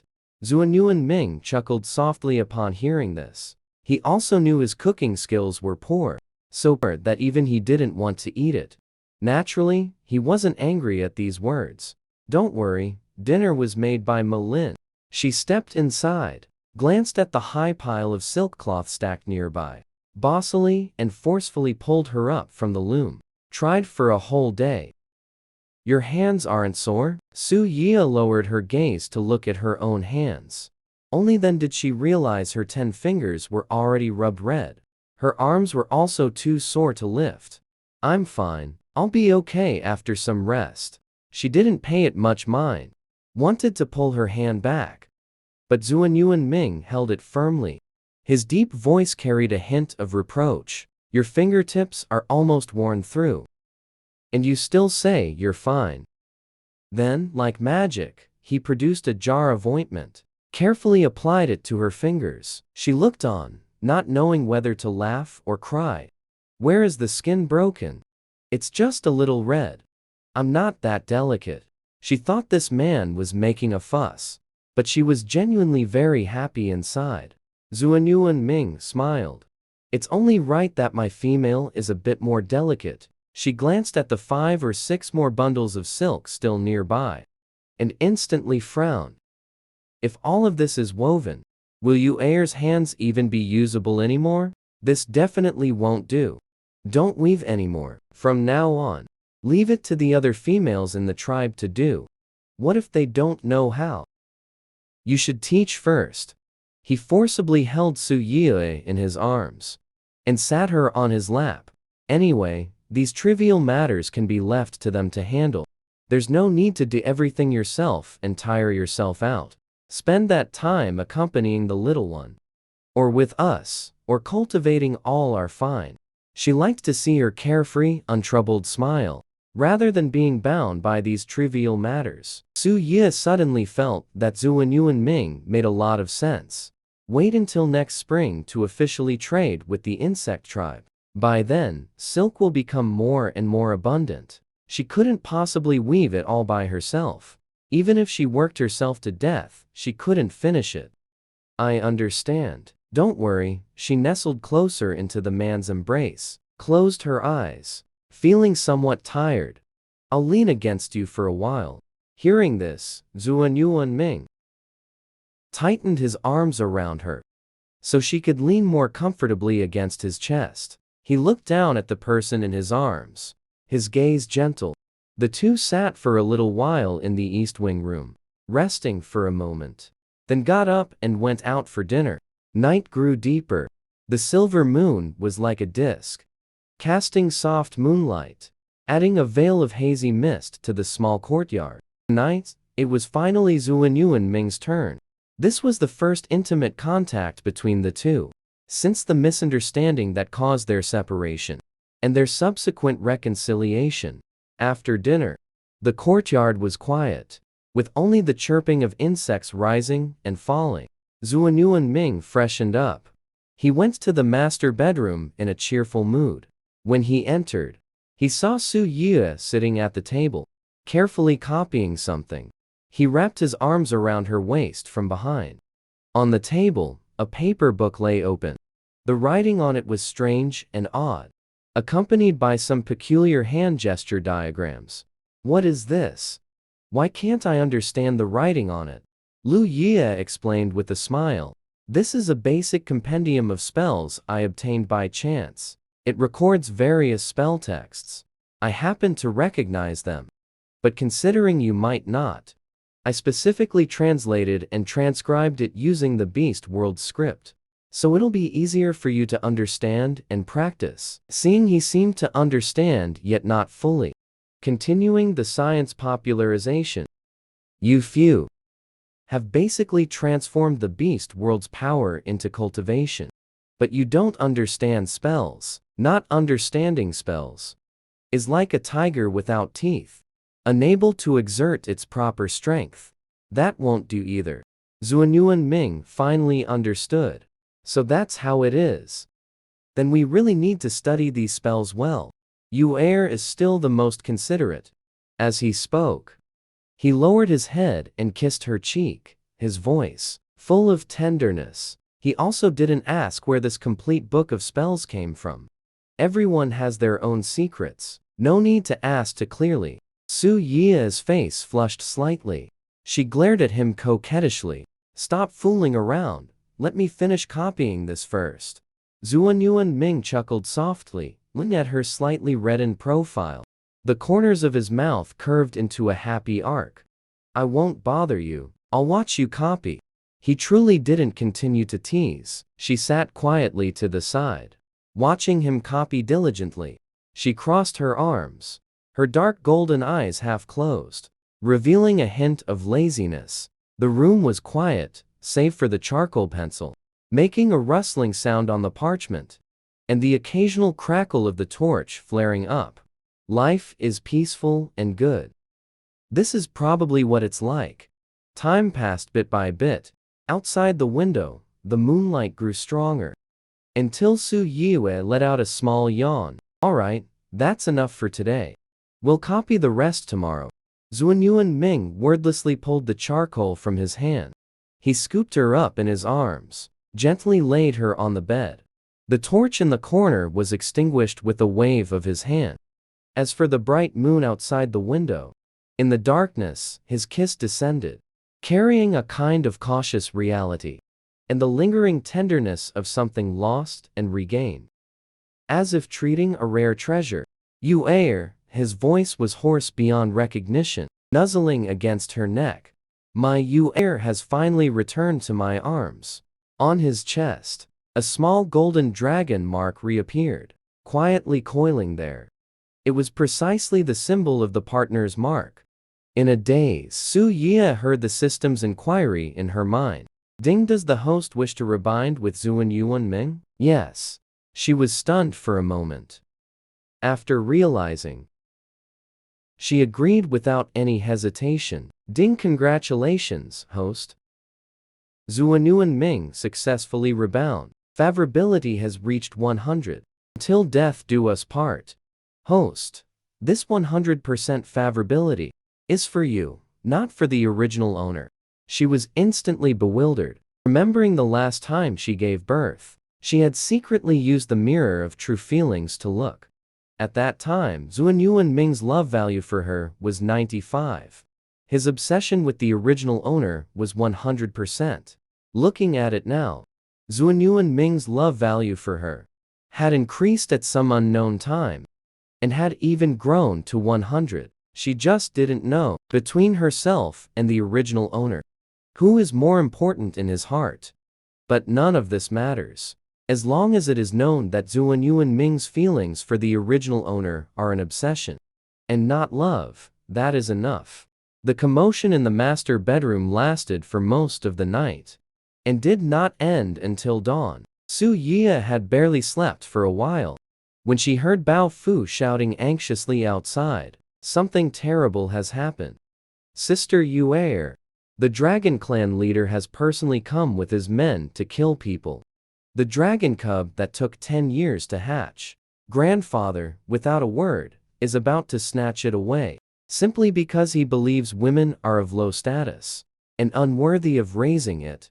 Little does he know, the woman is the only cultivator in the beast world. And it is precisely because of her nurturing that the dragon cub has exhibited atavistic phenomena. In the courtyard, when Su Yie appeared with the 2 dragon cubs, Zuan Yuan Hao's gaze instantly fixed on the 2 little dragons. He could tell at a glance that this was the long-awaited bloodline of the Dragon Clan, and also his own grandsons. He forcibly suppressed the excitement in his heart, cleared his throat, and said, "So these are my grandsons." Su Yie truly had no good feelings for this old thing. Suddenly and displeased, she blurted out, "No, these are from me and a wild dragon." Zuan Yuan Hao's face instantly turned as black as a pot's bottom. A flash of anger passed through his golden eyes. He never expected this woman to be so ungrateful, daring to say such nonsense right to his face. She really is something not fit for decent company. Zuan Yuan Ming secretly sighed, knowing that Yuer still held a grudge in her heart. He glanced at his father, whose face looked unpleasant, feeling a wave of helplessness inside. Su Lai inwardly groaned. Seeing the atmosphere was somewhat tense, he quickly stepped in to smooth things over. "Patriarch Zuan Yuan, please don't mind my daughter's straightforward nature. She loves to joke around." Upon hearing this, Zuan Yuan Hao, his expression softened slightly. He had come this time to see his grandson, and couldn't be bothered to argue with Su Yue. His gaze stuck to the 2 little dragons. Unable to look away, the golden little dragon suddenly raised its small head and spat a small stream of water at him with a pft right onto Zuan Yuan Hao's chest, soaking a large part of his clothes. "Yaoer, this is your grandfather." Zuan Yuan Ming frowned and scolded lightly. The little golden dragon immediately wilted and coiled back around his wrist. Zuan Yuan Hao looked down, glancing at his wet chest. Not only was he not angry, instead, he burst into loud laughter. "Good boy, you've got spirit." His laughter was hearty, clearly very satisfied with this grandson. If he remembered correctly, this little one had already awakened just 2 months after birth. His talent was truly exceptional. Of his bloodline, his granddaughter, Su Yue, if she knew what Zuan Yuan Hao was thinking, would probably not be able to resist cursing. Really knows how to pat himself on the back. These 2 little things. Clearly, he ate the spirit deer in the sharpened wood in his space. Alright, not only is he exceptionally intelligent, but he also awakened his talents ahead of time. Zuanyuan Hao reached out to touch the little dragon, but the little golden dragon flicked its tail and dodged. Its eyes filled with vigilance. Meanwhile, the little green dragon tilted its head and sniffed. The grandfather's aura suddenly rushed onto the back of his hand, rubbing against it affectionately. This must be Jiaoer. Quite clever, indeed. Zuanyuan Hao gently stroked the head of the little green dragon, his stern face unusually softening. Suddenly, he caught a glimpse beneath the little green dragon's scales of faintly visible green patterns. His eyes instantly froze. Then he examined it carefully. His expression changed repeatedly. A golden light flashed violently. Who knows what he was thinking? Quickly grabbed the little golden dragon again, after carefully examining him for a while. After the examination, Zuanyuan Hao suddenly burst into loud laughter. Just as expected, this sudden action left everyone present completely bewildered. They had no idea what was going on. Father, what happened to Yaoer and Jiaoer? Did you find something wrong? Zuanyuan Hao ignored him and only looked at Su Yue. His expression faintly carried excitement. What exactly did you feed them? He had just examined them and discovered that the bloodline of these two boys actually showed signs of ancestral reversion. Throughout the many years of the Dragon Clan's heritage, no descendant has ever been able to achieve bloodline reversion. I never thought I'd see it today, appearing on his grandsons. And both boys have this phenomenon. How could this not make him happy? Su Yue was caught off guard by his senseless question. She was stunned for a moment, but quickly came to her senses. This old thing probably noticed something different about the two brats, so she directly inquired in her mind. System. The old thing is excited. About what? The system instantly replied in her mind. What else could it be? The two dragon cubs drank Jian Muling Lu. Not only did it boost their intelligence, their bloodline also started to revert to their ancestors. She raised an eyebrow imperceptibly. She knew Jian Muling Lu could increase intelligence, never expected it could also make the young one's bloodline revert. Quite a pleasant surprise. Knowing what was going on in her heart, she glanced at Zuanyuan Ming and had no intention of telling him the truth. She said, with a calm expression, "What for what? It's just some ordinary beast. Milk and meat, isn't it? Could it be that the Dragon Clan's children are all raised on dragon saliva grass and spirit fruits? Well, I'm really sorry. Our lower realm is so desolate, even birds don't shit here. Little Gord doesn't have those good things." Upon hearing this, Zuanyuan Hao, his face instantly darkened. This ungrateful woman. He naturally didn't believe Su Yue's nonsense. What ordinary beast, milk and meat, could make his two grandsons' bloodline revert? What kind of joke is this? There must be some secret he doesn't know. This impostor is indeed not simple. He gave him a deep look. Only then did he withdraw his gaze. Fine, since you are unwilling to speak, I, the clan leader, will not force you. But Yaoer and Jiaoer possess extraordinary bloodline and talent. I, the clan leader, will take them back to the Upper Domain clan to personally raise and educate them. As soon as these words were spoken, Su Lai and Zuanyuan's expressions instantly changed. They inwardly cried out in alarm. Su Yue was even more direct. Her eyes blazing with anger, she stared fixedly at Zuanyuan Hao. She sneered, "Clan leader Zuanyuan, such great authority. These are my children, born in the lower prison, raised in the wolf tribe. What gives you the right to take my children away with a single word? Have you asked me, their mother? Have you asked their father?" She pointed her finger unceremoniously at Zuanyuan Hao. Her imposing manner didn't lose out in the slightest. Don't put on your Dragon Clan leader airs.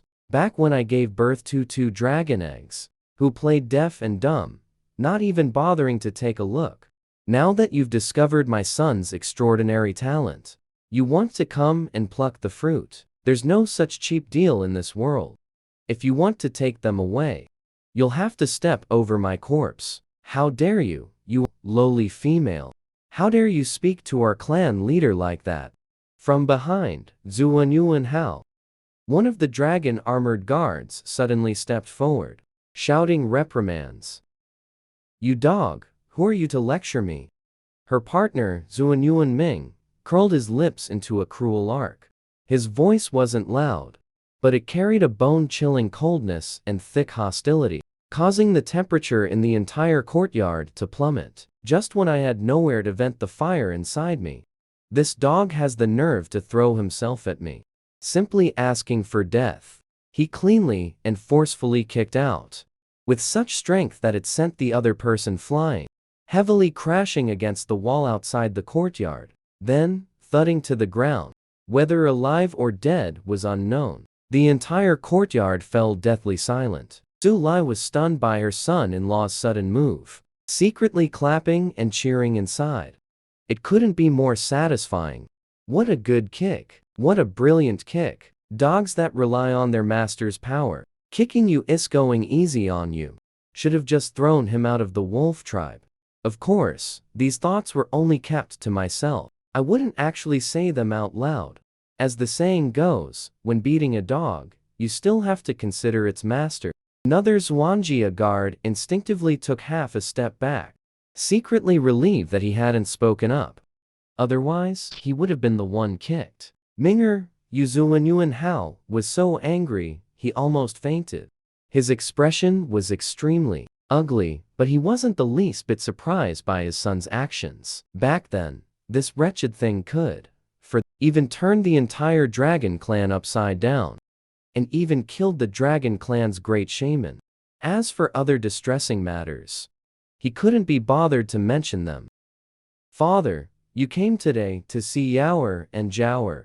I'm naturally very happy, but if you're thinking of taking them away, I advise you to abandon that thought.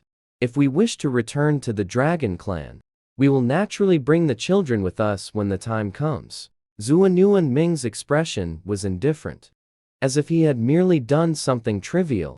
His gaze turned to Zhuanyuan Hao. Also, Yaoer is my partner. Her opinion represents mine. Yaoer and Zhaoer are our children. Naturally, they should stay by our side to be raised. If father insists on taking them by force, then don't blame me for losing my temper again. Zhuanyuan Hao's chest heaved violently with anger. His face was so dark it seemed water could drip from it. Dragon claws faintly visible in his sleeves. Suddenly, he caught sight of the little golden dragon Yaoer baring his milk teeth, hissing at him. The little azure dragon Zhaoer also coiled into a defensive posture, spraying a small jet of water toward him. His anger instantly deflated. Forget it, he thought, his face dark as he flicked his sleeve and turned around. At next spring's Dragon Clan ancestral worship ceremony, bring them back to familiarize them with the way. With that, he strode out of the courtyard, then transformed into a golden dragon, and vanished in the blink of an eye above the wolf tribe. The other Dragon Clan member in black armor saw the clan leader had left, and naturally hurried to follow. Transforming into a black dragon, he disappeared. Su Lai inwardly let out a long sigh of relief. Finally, they had sent off this formidable presence. His gaze turned toward the direction where Zhuanyuan Hao had just vanished. He couldn't help but sigh with emotion. This clan leader, Zhuanyuan. The temper comes and goes quickly. Quite an interesting person. Zhuanyuan Ming sneered. His dark golden eyes churned with lingering ferocity. Father is merely wary of me going mad. Su Ye glanced at his tense, handsome face. The corner of her mouth lifted slightly. All right, everyone's gone. Still wearing that stiff expression, he turned to look at the two little dragon cubs. It's you two little things. You actually dared to bare your teeth at grandfather. The little golden dragon, Yaoer, immediately fawned by nuzzling his fingers. Zhaoer, meanwhile, tilted his head and let out an woo sound. So adorable, melted Su Lai's heart. He, worthy of grandpa's good grandsons. So young, yet you already know to protect your mother. Su Lai smiled. lifting the two little dragons onto his hand to play with. His expression was affectionate. Suddenly remembering something, his gaze turned to Zuan Ming. By the way, about the ancestral worship ceremony the Zuan clan leader mentioned earlier. Zuan Ming casually adjusted his collar. Not going. Why not go? Su Yue suddenly spoke up. Her eyes looked at their two sons coiled in Su Lai's palm. Perfect chance to let those old fogies of the Dragon Clan see what real genius looks like. They look down on him for having offspring, don't they? Then he'll deliberately take his sons back to slap those old fogies in the face. Zuan Ming was taken aback. Suddenly, he let out a low chuckle, pulling her into his embrace. We'll do as Yue says. The previously sinister expression instantly melted away like ice and snow. Su Lai found it hard to watch. Naturally, he wouldn't be so tactless as to stand there playing the third wheel. He grabbed the two young dragons and walked out. You two lovebirds can get all lovey-dovey. I'll take these two little ones out for a stroll and swing by the kiln factory on the way. After returning, Su Yue copied the basic spells compendium several times, recording everything with charcoal on animal hides. Each hide contained different spells. For example, Yi Ling, being of exceptional quality, with an ice spiritual root, naturally practiced ice-based spells. Mo Lin cultivated dark-based spells. Bai Qi had a chaotic spiritual root, which wasn't limited. He could practice any type of spell.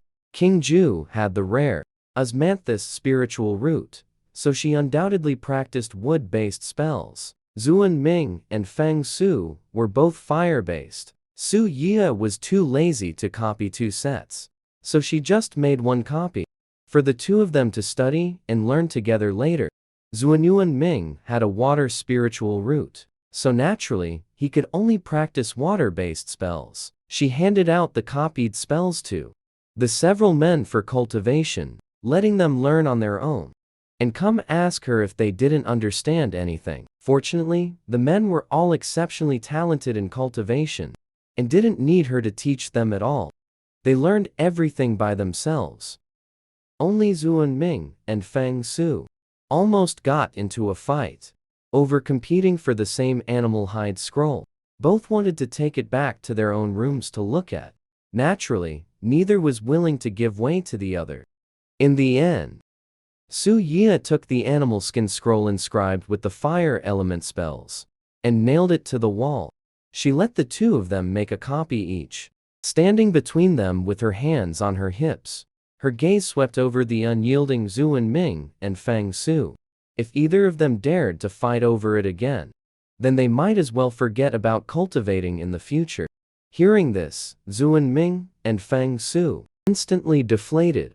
They didn't dare to cause any more trouble. Each fetched charcoal and animal skin and honestly copied from the scroll on the wall. 3 days later, a rumbling boom once again echoed from the back mountain of the wolf tribe. A small mushroom cloud rose once more from a certain spot on the back mountain.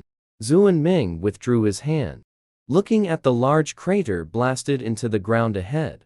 A trace of pride appeared on his wild, untamed, handsome face. He had now mastered several fire element spells by channeling the Red Lotus karmic flame within his body. The fire spells he unleashed were immensely powerful, completely incomparable to ordinary fire spells. Haha, I succeeded. Zuan Ming turned his head, looking toward Feng Su, who was also practicing spells not far away. He raised his eyebrows and laughed loudly. Show off, want to compare? Let's see who's stronger. Hearing this, Feng Su slightly lifted his peach blossom eyes, his fingers swiftly forming seals. Bring it on, you think I'm afraid of you? The two beast husbands simply had a fight. It actually blasted out mushroom clouds all over the mountain. Just as they were fighting to their heart's content, a dark figure silently appeared on the battlefield. However, he didn't even look at those two brutes, and only expressionlessly raised his hand. Thick darkness, as if alive, flowed out from his palm. instantly devouring that dazzling firelight and the sky. In 1 second, daytime turned into night, pitch black. Damn snake, ruining my fun again. Zhuan Ming's voice sounded especially irritable in the darkness. With a hiss, the red lotus karmic fire reignited in his palm. Mo Lin, you really know how to spoil the mood. Feng Su brushed the sleeves of his clothes in displeasure. That brute and I just learned this magic. And we're right in the middle of an exciting bout. What are you causing trouble for? Mo Lin withdrew his hand. The surrounding darkness receded like the tide, instantly restoring the light. He coldly glanced at the two of them, his thin lips uttering a single word, fuck. A clear, cold sneer was heard. King Ju was already by an ancient tree not far away, having arrived at some unknown time. His emerald green eyes swept over the chaotic scene. Are you too dissatisfied with how intact the back mountain is, specifically here to demonstrate an enemy attack for the tribal ORCs? Make a bit more noise, and you heir will probably come whip you with vines. His tone was indifferent, his venomous tongue as sharp as ever. King Ju is right. A gentle voice, tinged with laughter, sounded. Bai Qi's figure emerged from further back. The phantom of the 10-tailed heavenly fox flashed briefly behind him, as his androgynously handsome face grew increasingly inscrutable. His gaze swept over the ravaged forest on the back mountain. The curve of his lips deepened. Practicing magic is a good thing, but this commotion is truly disturbing the people. Just now, Yi Ling sent me a voice message saying, the patrol team has already sent someone to inquire for the 5th time, asking if another tribe is launching a sneak attack. Zhuan Ming and Feng Su immediately looked somewhat embarrassed. Zhuan Ming, with the dark face, cursed back. Old fox, stop pretending here. As if you haven't been practicing magic here yourself. I naturally practice too, but I have restraint. Unlike you two causing such a huge disturbance. Bai Qi lightly tossed out this one sentence, successfully making Zhuan Ming and Feng Su's faces turn even darker. Feng Su, on the other hand, shook his head, trying to regain some face. If we don't make a bit of a commotion, how would we know if we've mastered it or not? As soon as the words fell, the surrounding plants began to grow wildly, as if restored to life in an instant. The few of them simultaneously looked in a certain direction. They saw Su Yue, who had appeared at some point under an ancient tree. His blue eyes swept over the surrounding devastation, his face full of helplessness, as if scrutinizing a group of mischievous children. Whoever blew the crater is responsible for filling it in themselves. There are many young ones in the tribe. If one accidentally falls in and can't climb out, and then accidentally gets buried by dirt, just as Su Yi's voice fell. From afar, Silver Blade, Black Fiend, Twin Swallows, and the 8 snakelets from Mo Ridge all came running over, followed closely by 3 little phoenixes who had come out to play. And a gold and a green, 2 young dragons, Silver Blade, running at the very front, suddenly dashed to Su Yi's side. A flash of white light, and it turned into a pink, chubby little ball, holding Su Yi's little hand, pointing at those big craters blasted out by magic, babbling in a milky voice. Mama, we want to play jump jump. That said, it was something else. Black Fiend, Twin Swallows and the 8 snakelets also transformed into beastkin cubs, one after another, clutching at Mo Lin's pant legs, babbling in milky voices about wanting to jump into the pits. The 3 little phoenixes and 2 young dragons were still small. They couldn't speak yet, and didn't yet know how to transform. But that didn't mean they understood nothing. They had long since each slipped into those pits to play. Su Yue and Mo Lin both darkened their faces simultaneously. Their own cubs wanted to jump into pits. What could they say? Could they possibly say no? Obviously not. Su Yue turned her head to look at Zhuan Ming and Feng Su. The meaning was very clear. The pits you made. You deal with it yourselves. Zuan Ming and Feng Su were helpless expressions. Troublesome kids. The two exchanged a glance, simultaneously turned their heads away. They rarely got to fight so freely. Who remembered to control their strength? Anyway, they didn't remember. Now, it's fine. The pit dug big. Their own cub wants to play jumping into the pit. Bai Qi picked up the little fox Zhuo from the pit, reached out and patted the dust off his own daughter, then drifted away effortlessly. A young lady. What's there to play jumping? No mud pit to be had. Getting all dirty. Just walked a few steps. Suddenly, plop, plop, this came from behind. Couldn't help but look back. The two little wolves, Zuan Ba and Zuan Yan, had already rolled into the biggest pit, excitedly digging at the soil. Covered in dust, they howled at Yin Ren on the shore. They went ow, ow, to show off that they had claimed the best and biggest pit first.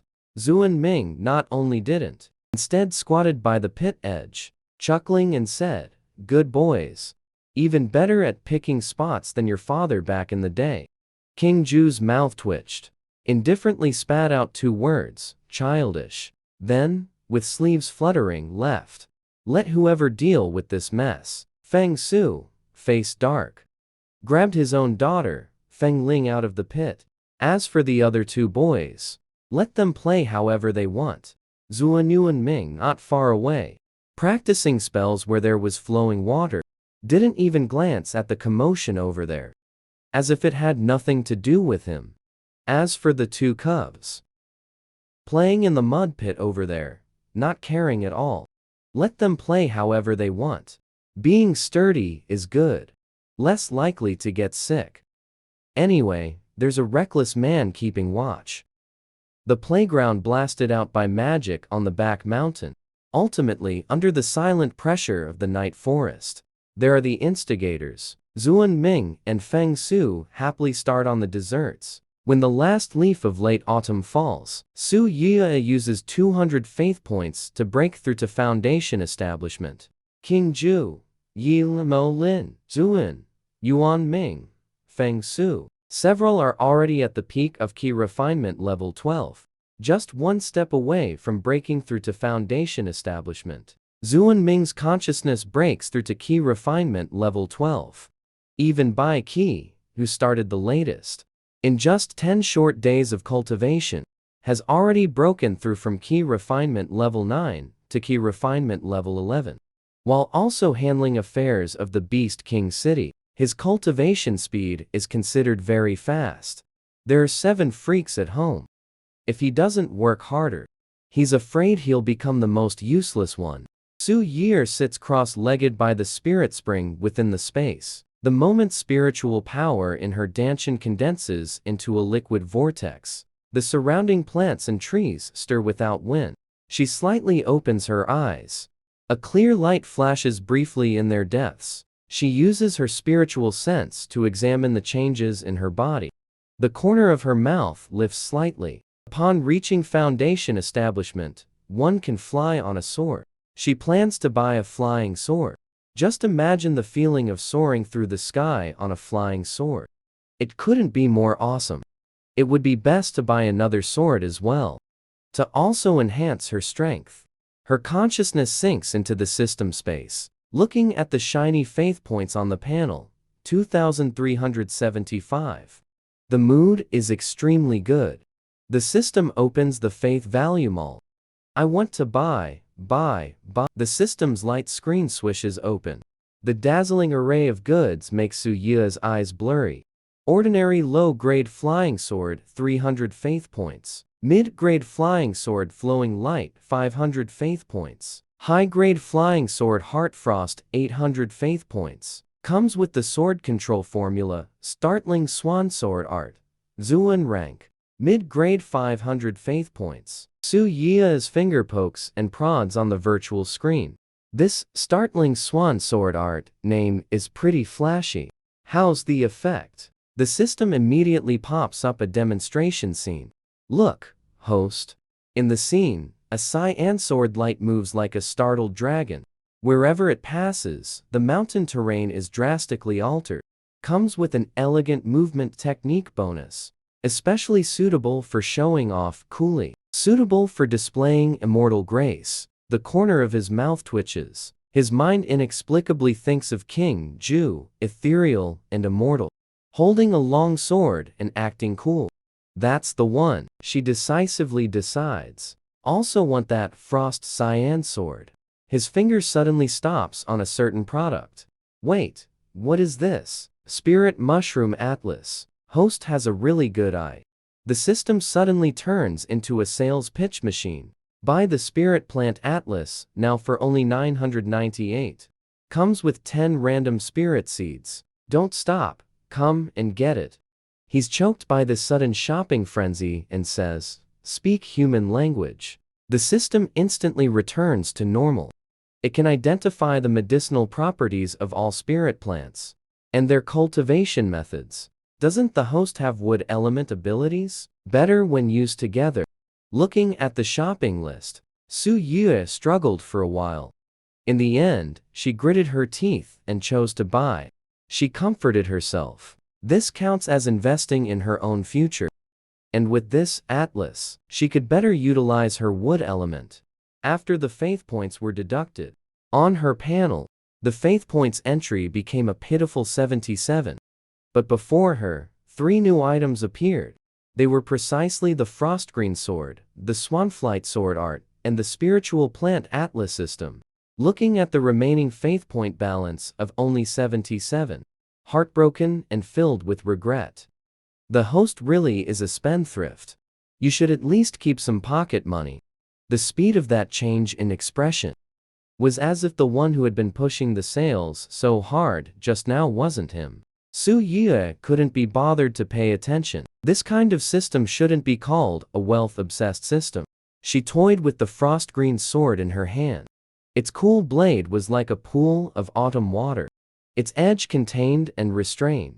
She then flipped through the atlas, recording various exotic flowers and rare herbs. Inside, it was richly illustrated with both pictures and text. The detail was excruciatingly thorough. Finally, a plump, round, and full spiritual seed, exuding spiritual energy, landed in her palm, brimming with vitality.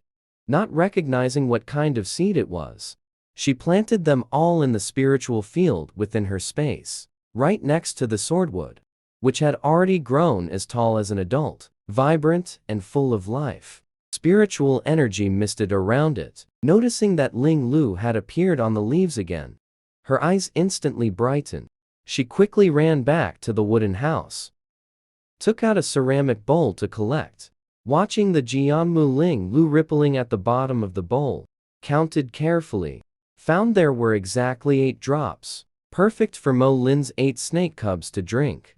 As for Yin Ye's cubs who haven't drunk Jianmu Ling Lu, they'll just have to wait until next time. In the following days, Su Ye's life went on as usual, except he would often run to the back mountain to practice swordplay. Occasionally, he would also fly around on his flying sword. At first, his flying wasn't very smooth, nor was he very good at controlling it. He often plunged headfirst into the woods, or the sword flew too fast, and he couldn't keep up. Then he would fall from mid-air. Fortunately, a Foundation establishment cultivator has already tempered their body, thick-skinned and rough-fleshed. A few falls just meant a bit of pain. It wouldn't actually cause injury. Luckily, after practicing a few more times, he quickly got the hang of it. His flying became smoother and smoother. Basically, he never fell again. When Yi Ling and the others learned that Su Ye had reached Foundation establishment, to say they weren't envious would be a lie. Of course, they were also happy for him. While happy, they also redoubled their efforts in cultivation, striving to reach Foundation establishment as soon as possible. As for their respective cubs, they all left them in the care of the chief, Su Lai. Su Lai didn't mind this. He would take in as many as came.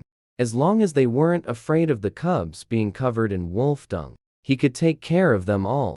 Su Ye flew past on his flying sword from the back mountain. and saw his own father with the head of hair like a bird's nest. Behind him trailed a string of young cubs, the older ones leading the younger ones, scampering wildly all over the mountains and fields. From time to time, the excited howls of the cubs could be heard, along with Su Lai's hearty, robust laughter. The corner of his mouth twitched slightly. He silently flew a bit farther away, afraid of being seen by his own, and then being dragged off to do hard labor. The tribespeople saw Su Ye stepping on a flying sword, flying back and forth in the sky. Although they were extremely shocked, they didn't think too much about it, simply assuming it was a new ability bestowed upon him by the beast god, completely unaware that this was immortal cultivation. Flying and flying, Su Ye suddenly saw Bai Qi alone under a large tree, clearly somewhat downcast and unhappy. He saw it with his eyes and felt the pain in his heart, knowing Bai Qi was surely depressed because his own strength. Ranked last among the few young wives, Su Ye deliberately walked over and bumped his shoulder. "What are you thinking about? So lost in thought?" Bai Qi snapped back to reality, glanced sideways at her, forced a smile. "Why has Yue come? If I didn't come soon, someone might have gotten depressed." Bai Qi was just about to open his mouth to retort, when Su Yue interrupted him. "Cultivation matters emphasize following the natural course. Although Yi Ling, Mo Lin, and the others have cultivation levels slightly higher than yours, that was also due to fortuitous encounters. This doesn't mean you're worse than them. Your cultivation speed is already very fast. Catching up to them is only a matter of time. If we force a breakthrough, in case it damages the foundation, that would truly be gaining little at great cost." Bai Qi twitched the corner of his mouth. Indeed, Yue is clever. Nothing can be hidden from her. He was well aware of this principle in his heart. Speaking of which, he got what he deserved, lifting a rock, only to drop it on his own foot. If he hadn't schemed back then to harm Zuan Ming and Zuan Yuan Ming, and cast them into the endless abyss, then they naturally wouldn't have had the chance to obtain those opportunities. Without obtaining those opportunities, there wouldn't be a gap in strength between him and them. Unfortunately, there's no medicine for regret in this world. Now, thinking about these what-ifs is nothing but adding unnecessary worry. Bai Qi quickly composed his emotions, smiled at her. "Yue is right. I was too impatient." Su Ye, seeing he took it in, secretly breathed a sigh of relief. Then she leaned close to Bai Qi's ear and spoke softly, "Well, first, close your eyes. You absolutely must not peek. I have something good to give you." The woman, to comfort her depressed beast husband, actually leaned right by his ear. Meow, then told him to close his eyes. No peeking allowed. Finally, like a magic trick, she pulled out a treasured sword. "Here, this treasured sword is for you. You can use it once you establish your foundation." Bai Qi slowly opened his eyes. The moment he saw the treasured sword, his eyes noticeably brightened for a moment. But he soon mocked himself again, saying, "I haven't even built my foundation yet. What's the rush with these things? Breaking through is just a matter of time." Su Ye took Bai Qi's hand and comforted him. "Although Yi Ling and the others' cultivation levels are slightly higher than yours, that's also due to their opportunities. It doesn't mean you're worse than them. Your cultivation speed is already very fast. Catching up to them is just a matter of time. If you force a breakthrough and end up damaging your foundation, that would truly be a case of gaining little at great cost." Bai Qi twitched the corner of his mouth. As expected, nothing can be hidden from Yue. Yue is right. I was too impatient. Seeing that he had taken it in, Su Ye secretly breathed a sigh of relief. She was really afraid Bai Qi would get stuck in a dead end. This man's thoughts ran deep. He liked to keep everything bottled up inside. In the long run, that could easily lead to problems. She grabbed Bai Qi's hand. "Let's go." Little boy, accompany me to the kiln to see if the blue bricks and tiles are fired yet. Pulled along by her, Bai Qi could only follow helplessly. The two soon reached the top of the kiln. A huge chimney was emitting a wisp of blue smoke. The air was filled with the distinctive smell of brick firing. The beastmen in charge of the kiln were bustling with activity. Some were stacking the air-dried clay blanks, some were adding firewood to the kiln mouth, and even more were carrying out the fired blue bricks and tiles. Su Lai was standing with arms akimbo, beside a tall pile of blue bricks, recording the count. Seeing his daughter and Bai Qi approach, he instantly smiled. Yu Er is here. Come and have a look at just the right time. The quality of this batch after firing is even better than last year's. Alright, Su, and walked over with a smile, casually picking up a blue brick to examine. The brick's color was bluish-gray, its texture hard, and its weight not light. The quality could be considered top grade. She then looked at the tiles piled nearby. Their edges neat, the glaze even, and nodded in satisfaction. You've worked hard, father. How is the counting going? Are the amounts ordered by each tribe all sufficient? Yes, they are. Once everything here is loaded onto carts and properly stacked, I will arrange for beastmen to transport them in batches to the major tribes, and send along beastmen who understand construction. Hearing this, Su Yile felt relieved. Bai Qi had been standing by listening. He thought of something, suddenly frowned and spoke. Regarding the transportation matter, I'm afraid we still need to be cautious. Both of their gazes turned to him. Bai Qi's fox-like eyes narrowed slightly. The journey is long, and what we are transporting is such a large quantity of highly valuable goods. The target is too big. Although the wolf tribe has recently gained considerable prestige, and no one dares to provoke them, it's hard to avoid those who might covertly covet this, especially that dog-making tribe which survives by plunder. It's hard to guarantee they won't take desperate risks. Intercept midway. Su Lai frowned. They wouldn't dare to do it openly, of course. But if they disguise themselves as wandering beastmen and rob us halfway, then it's hard to say. Bai Qi's voice was calm. His face showed no expression either. Su Lai and Su Yue both fell into deep thought instantly. It must be said, Bai Qi's consideration was very thorough. Su Yue's expression changed slightly. She immediately thought of a solution. Then let Yiling Olin, King Zhu, Zuan Ming, and the others personally deliver it. Let's see who dares to be so blind as to rob them. Bai Qi gave her an appreciative look. Yu Er is indeed clever. That's exactly what I meant. With the few of them present, even encountering a large-scale robbery would not be a cause for fear. Su Lai laughed heartily. He naturally had no objection to this. Thinking of Bai Qi's identity, he coughed lightly twice. That, Bai Qi, you'd better not go.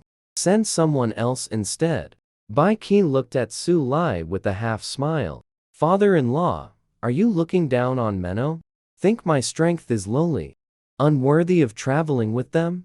Su Lai was greatly startled by these words. His expression also became somewhat awkward. That's not what I meant. After all, you are the Beast King. Personally escorting goods doesn't sound good if word gets out. Bai Qi chuckled lightly. Father-in-law worries too much.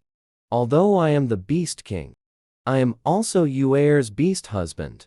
As for how others may criticize, I do not care. Besides, staying here all day is quite dull. I also want to take this chance to go out for a walk. Su Yue instantly understood. He was seizing the opportunity to seek a chance to break through to Foundation establishment. She thought for a moment and did not stop him. It's good to go out for a walk. Consider it a form of training. During lunchtime, Su Yue told Yi Ling and the others about this matter.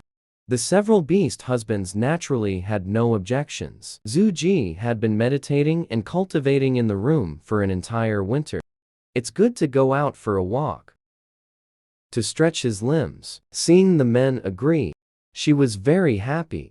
Then, as if by magic, she took out the remaining 6 flying swords, and the transcribed startling swan sword art, and distributed them one by one. The silver one to Yi Ling, the black one to Ma Lin, the cyan one to King Ju, the purple one to Zhu Wenming, the red one to Feng Su, the golden one to Zhu Yuanming. Bai Qi's flying sword and sword art had already been given to him in the morning. This time, there was no need to mention it again. This was also the first time Yi Ling, Ma Lin, and the others possessed a magical flying sword. Naturally, they were overjoyed. Ordinary iron weapons are already extremely sharp weapons on the Beast World continent, let alone a magical flying sword. Such a treasured sword is absolutely unique, especially since it was personally given by Yu'er, making it extraordinarily meaningful to them. Several beastmen tacitly did not inquire about these magical tools, where the flying swords and sword techniques came from. Yu'er has secrets they have known for a long time. If she could speak of them, Yu'er would have told them long ago. Not speaking means it is a secret that cannot be told. In that case, why should they dig to the bottom of it and put Yu'er in a difficult position? Sunlight spilled through the clouds, spreading a layer of gold over the earth. After the meal, King Ju and Zhu Wenming took their respective flying swords and eagerly went to the back mountain, clearly wanting to practice sword flight. Before watching Feng Su and the others fly in the sky, they were extremely envious. However, their true forms are wolves, without wings. They wanted to fly but couldn't. Now, they can finally fly. 3 days later, the convoy was ready to depart. Yi Ling and others each led a team, heading to different tribes separately. At each person's waist hung a flying sword of a different color. Those who didn't know might think they were swordsmen. Su Yi's mouth twitched, but she didn't say anything, only admonished them to be careful on the road. The team soon set off grandly. She stood in place watching for a while, thinking that spring had arrived. The matter of reclaiming wasteland and farming could be put on the agenda. Decided to go find father to discuss it first. She calculated the matters of reclaiming wasteland and farming along the way. Unconsciously, her steps had already reached the door of Sulai's residence. He just bumped into Su Mu coming out from inside. Su Mu noticed him instantly. Why did little sister come at this time? Is there something you need from father? Su Yi smiled and nodded. Yes. I need to discuss clearing land for farming with father. Is he inside? Su Mu shook his head. No. Father went to the priest's place, said he needed to discuss the spring sacrifice. She froze for a moment. The wolf tribe also holds sacrifices. How come I never heard father mention it? Quickly searched the original work's memories, found there really was such a thing. The wolf tribe holds a sacrifice every spring. They pick an auspicious day to pray to the beast god for favorable weather, abundant hunting, and the tribe's safety. As the beast god envoy's disciple and the priest's apprentice, I definitely have to participate in this annual spring sacrifice. Brother, has the priest set a specific date for the sacrifice? Su Mu frowned. Not yet.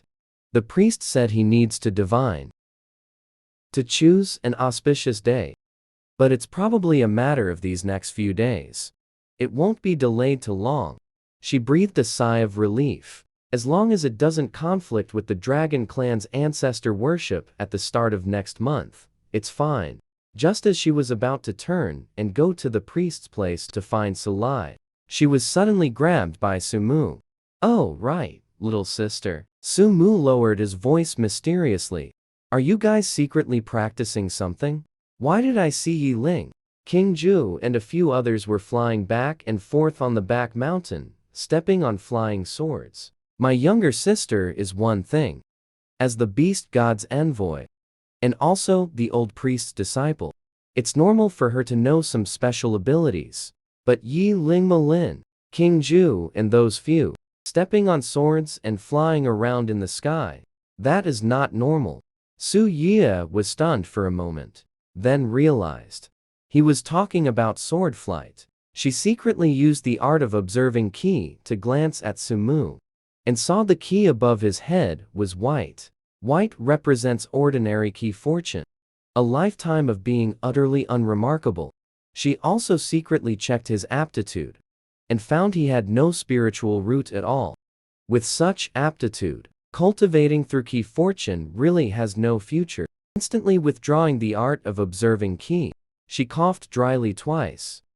That, brother, we are indeed cultivating a new ability, but this requires special talent. You should still strive to be the tribe's #1 warrior. That's more realistic. Upon hearing this, Su Mu's face immediately fell. Special talent. It couldn't be that beast god dream revelation thing again, could it? He looked suspiciously at his younger sister. When you wet the bed as a child, I helped mom deal with it. Now, you're speaking in riddles with me. Su Yue burst out laughing. Just as she was about to explain, she suddenly caught sight of the old priest leaning on an ancient staff, walking out from the courtyard, followed by Su Lai, who was saying something. Su Lai instantly caught sight of the brother and sister pair. He directly ignored his disappointing son, hastily waving towards Su Yue. You've come just in time. The priest has just divined an auspicious day. The spring festival will be held in 5 days. Your master and I have decided. This year, you will preside over the ceremony. As he spoke, he had already strode over with large steps. You are now the beast, God's emissary. Your prestige already surpasses that of the old priest. It is most fitting for you to preside. Su Yue was instantly stunned. For him to preside over the spring festival? He didn't even know the procedures. She subconsciously looked at the old priest beside her, who was stroking his beard and winking at her. Don't panic, girl. The procedure is very simple. It's just on a larger scale. You are the beast god's emissary after all. Just stand on the altar, then casually perform 1 or 2 spells. That's enough to impress people. Du Yue couldn't help but roll her eyes. This old priest really isn't reliable. If it were really that simple, father wouldn't have specifically sought her out to discuss it. She looked at Su Lai. With a serious expression, she said, Father, since you and master both think it's suitable for me to preside, then I won't refuse. However, I still need to prepare further. I also need to review the ceremony procedures and the sacrificial prayers. I can't just stand on the platform when the time comes, knowing nothing. That would be truly embarrassing. Good. Then you prepare well these next few days. If there's anything you don't understand, go find your master. Su Lai didn't think for a moment that his daughter would preside poorly. Even if she doesn't understand, has no experience, the old priest will assist by her side. She wasn't worried in the slightest. Su Yue thought of the purpose for which she had come to find Su Lai. Changing the subject. A Fu should prepare for planting when spring begins. The rice harvested last year is still piled in the warehouse. We must hurry with seedling cultivation. But we need to clear the wasteland first. Su Lai instantly frowned. Clearing wasteland for planting. Is that what you talked about last year? Burying seeds in the soil. Waiting for them to grow on their own. Not waiting for them to grow on their own. She speechlessly held her forehead. Could only patiently explain. First, we clear the wasteland. Then we prepare the land. Manage it. Fertilize, raise seedlings, transplant rice shoots, and so on and so forth. Su Lai waved his hand to interrupt. A Fu won't understand what you're saying. How many people are needed? You directly allocate them. The warehouse key is given to you. As he spoke, he was about to pull out the key, suddenly remembering his daughter is going to the Dragon Clan next month. She probably won't have the time. Those 7 sons-in-law will definitely follow along too. The troublesome matter would ultimately fall on his own head. She can't even tell rice from weeds. How is she supposed to go and plant? Instantly, his head began to ache. Suddenly, his eyes lit up. He shoved the key into Sumu's hand. Son, this matter is handed over to you. Take the hunting team to clear the wasteland. No need for everyone to go. Leave a portion responsible for hunting. Do exactly as Yuer says. Sumu holds the key, looking utterly confused at his father. How would I know how to farm? If you don't know, then learn. Sulai instantly glares at him. Your sister is exceptionally clever. How can you be so stupid? Not the least bit like my own child. The rice cooked from last year's harvest was so fragrant. If we can grow it, our tribe will never have to fear hunger again. Sumu is scolded fiercely by his father, yet he dares not utter a word in rebuttal. Can only agree, miserably. But in his heart, he blames his brothers-in-law. It's all because these guys are too capable, making him seem particularly useless. A few days later, Yiling and the others' delivery team return to the tribe, one after another, and bring back a large amount of traded goods, mostly furs and game. Of course, there are other miscellaneous items. The goods traded from the ox tribe are corn. The rabbit tribe gave carrots. The deer tribe brought back a golden lump called sweet potato. Suya examines it carefully. Isn't this just sweet potato from later times? This is really good stuff. Not only is the yield high, roasted sweet potatoes taste even better. And this thing isn't picky about soil. Just toss it in the ground, and it'll grow. But when he discovers Yiling only brought back half a small bag of sweet potatoes, he is instantly dumbfounded. The wolf tribe sent a full dozen carts of green bricks in the past. How come only a small half bag of sweet potatoes was exchanged? His gaze turned to Yiling. Why are there so few sweet potatoes? Yiling looked somewhat embarrassed. That Lu tribe said. They also discovered this kind of gold nugget by accident. Only that patch of land had it. Once dug up, it's gone. They also said they weren't sure if you wanted it. If it could be used as trade goods, if it's possible, they would go look elsewhere. How could we not want it? Suya looked at the sweet potatoes in her hand. Her eyes lit up. Tell them we want as much as they have. These sweet potatoes can be a staple food. And the yield is high. Yiling nodded. A hint of a smile flashed in her eyes. Good. I'll send someone to deliver the message right away. She excitedly examined the sweet potatoes in the animal skin bag, already starting to plan how to sprout and plant them. Suddenly remembering something. Right. You didn't run into any trouble on the delivery road, did you? Yiling's expression turned cold. A few blind stray beastmen tried to rob the goods. I froze them into ice sculptures and tossed them by the roadside. She instantly laughed out loud. Can imagine that scene. Molin didn't bring back any supplies, only brought back a few pieces of black, dull stones. Suye originally didn't pay attention, casually took them to look. Instantly froze. Isn't this coal? Nori, which tribe did you bring this back from? Her voice faintly carried excitement. Coal mines are really good things. In this era, there is no electricity. Winter heating, fire making, and cooking all rely on wood. Although the beast world is not short of timber, sometimes using it is ultimately inconvenient. Coal is different. It burns long, has strong firepower, and produces little waste residue. In winter, having a stove burning indoors, brewing tea and eating hot pot. Just thinking about it feels wonderful.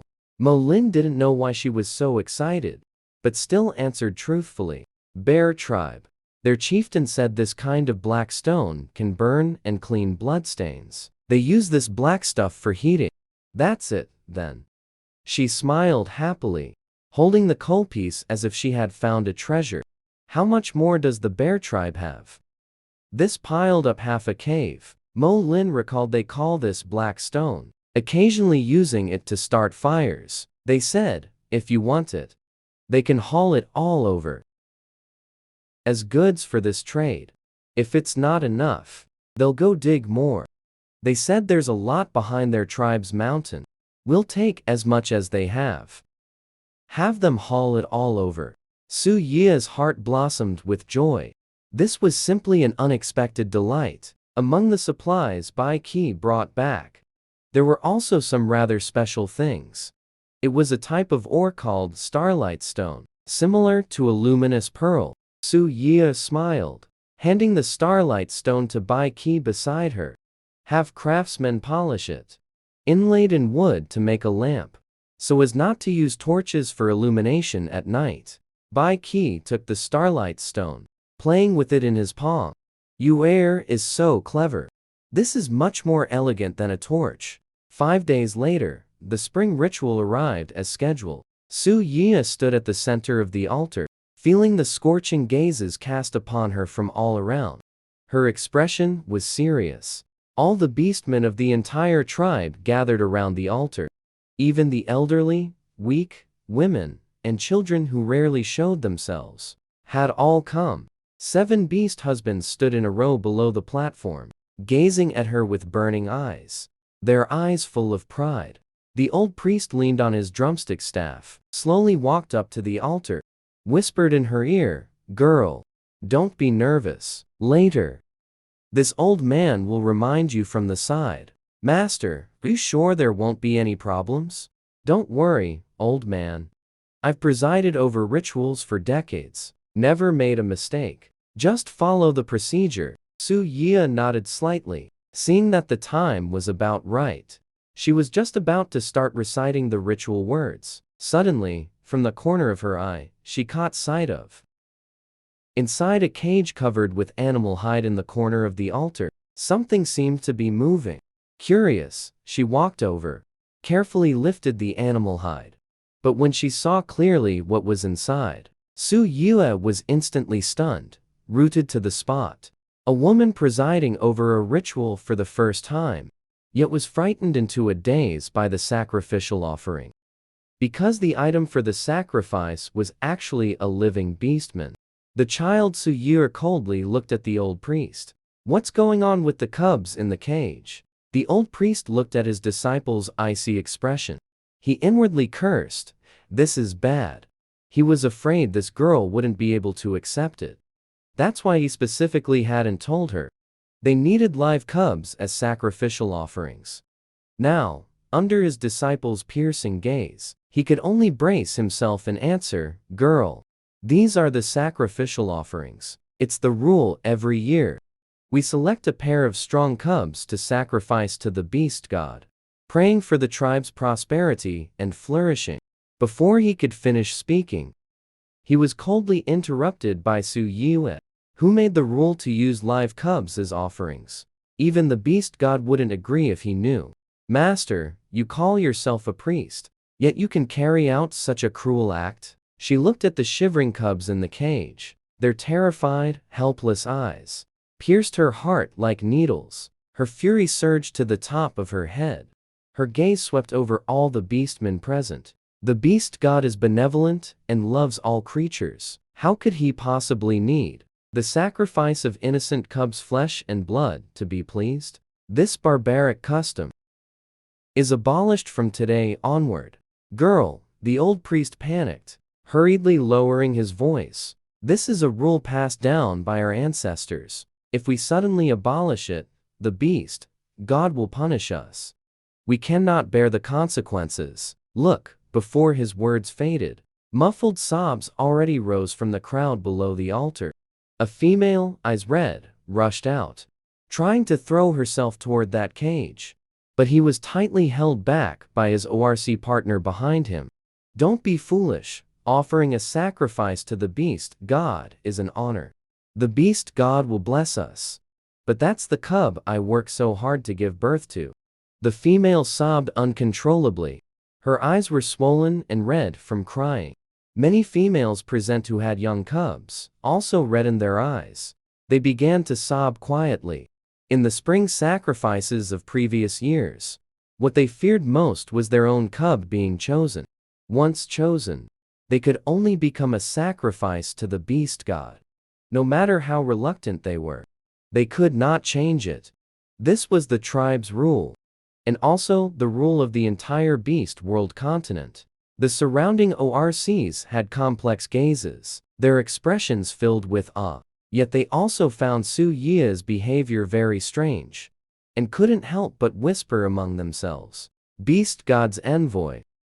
What's wrong? Rules are rules. Yes, it's been like this every year. Suddenly saying it's not allowed. If the beast god gets angry, prey decreases, and plagues come again, what should we do? But what the envoy says also makes sense. That cub looks truly pitiful. Su Li frowned deeply, as if he could crush a fly. He looked at his daughter's unusually intense reaction, feeling extremely perplexed in his heart. Yu Er grew up in the tribe, and has participated in countless sacrifices. In previous years, although she would show some reluctance, she never openly opposed it so fiercely as she did today. She even directly denounced it as a bad custom. This is too abnormal. His gaze swept over the faces of Yi Ling and the other 7 sons-in-law. He discovered that they weren't the least bit surprised, and instead were expressions of understanding and support. Just as the voices of doubt began to rise, and the situation started to become uncontrollable, Yi Ling suddenly stepped forward. His eyes looked at all the beastmen present. Yu Er is the messenger recognized by the beast god. Her words are divine oracle. To question the messenger is to question the beast god. An icy aura radiated from his entire body, causing the temperature of the entire altar to plummet. The beastmen present couldn't help but shiver. Mo Lin just coldly uttered a sentence. If Yu Er says it's a bad custom, then it's a bad custom. His profound eyes swept over the crowd. The invisible pressure instantly lowered the clamor. Bai Qi's face still carried a gentle smile, but his voice clearly reached everyone's ears. All things in the world have cause and effect. Using the lives of cubs to exchange for blessings, such killing cannot please the deities, but will instead deplete the tribe's fortune and invite calamity. King Ju cast an indifferent glance at the old priest, whose face was flushed red. His cool voice carried its usual sarcasm.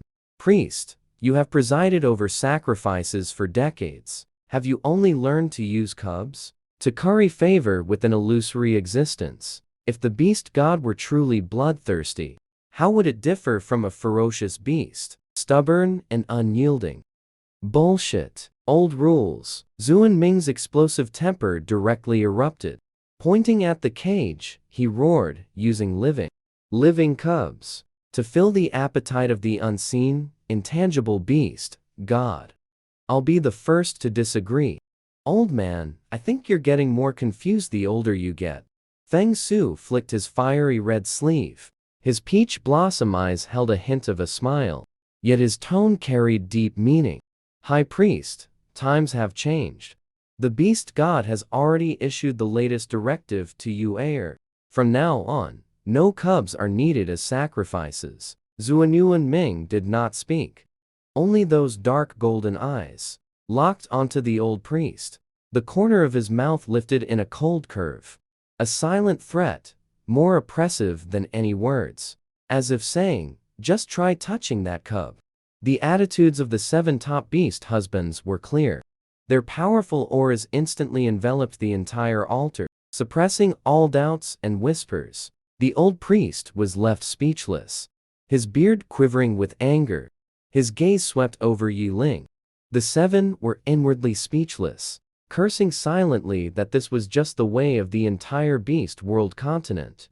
In previous years, we never saw you react so strongly. Now, this girl says one word of objection, and you all jump out one by one to accuse this old man.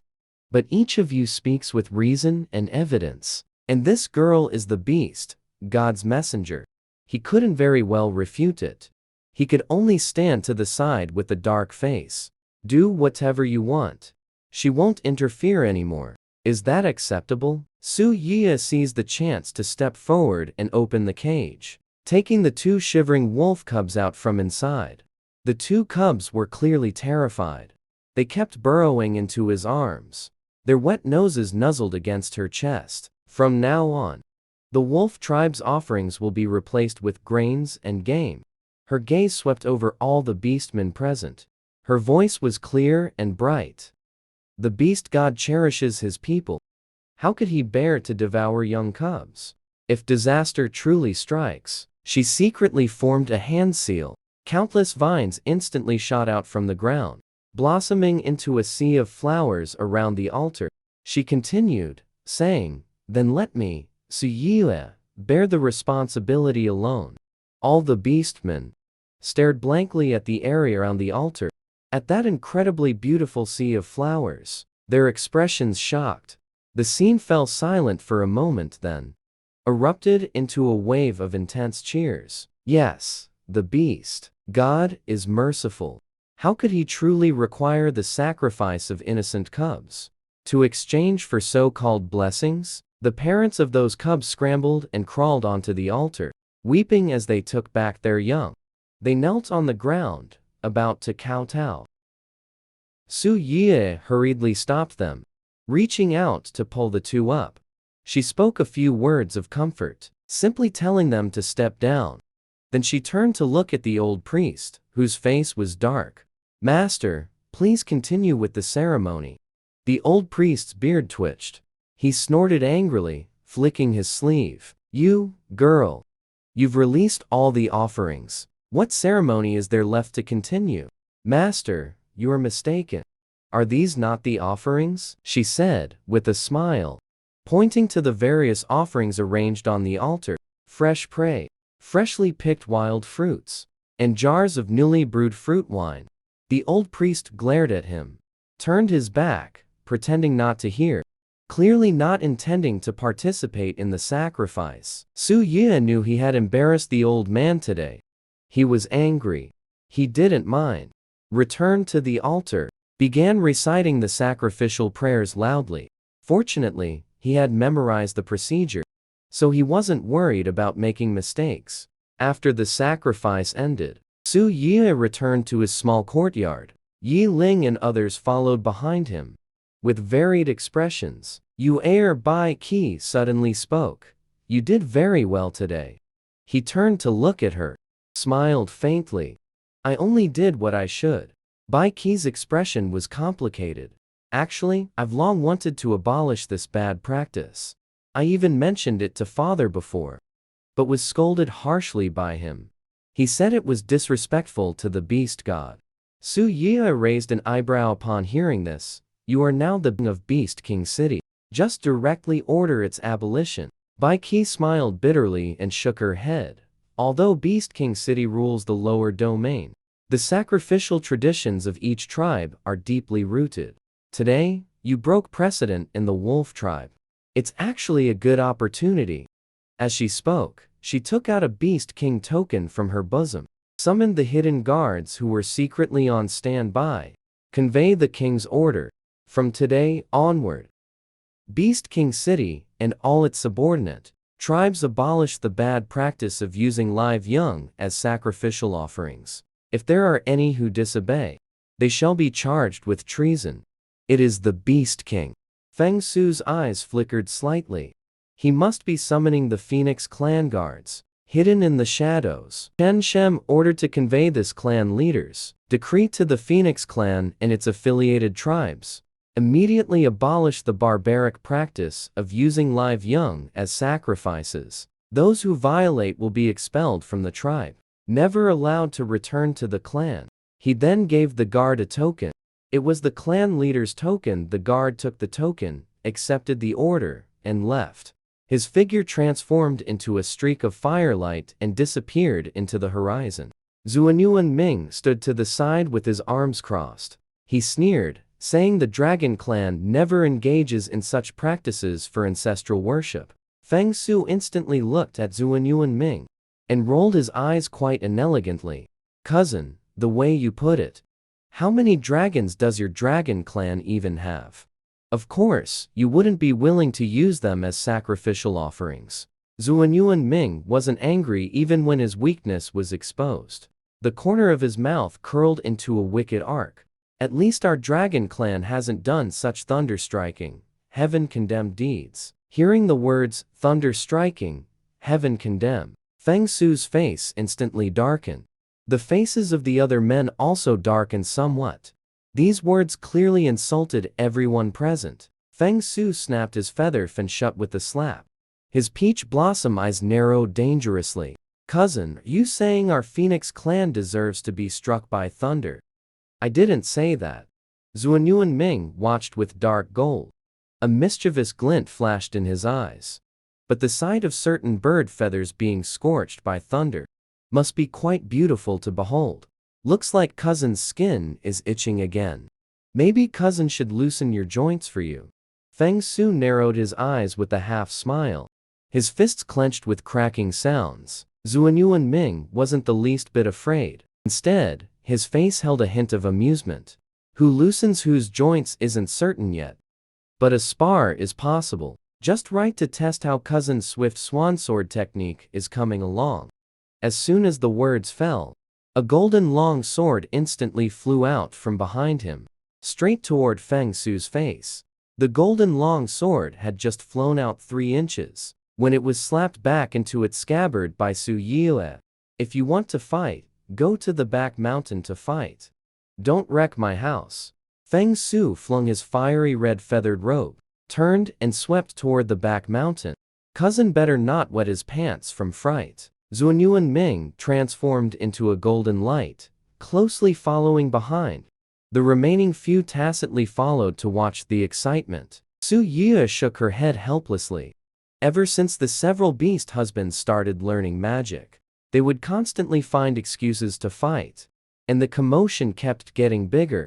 Last time when Zuan Ming and Feng Su sparred, they nearly blew up the back mountain, causing the tribe's beastmen to think it was an enemy attack. She rubbed her temples with a headache, but didn't bother with them. Turned and went to the warehouse to select a Dao master.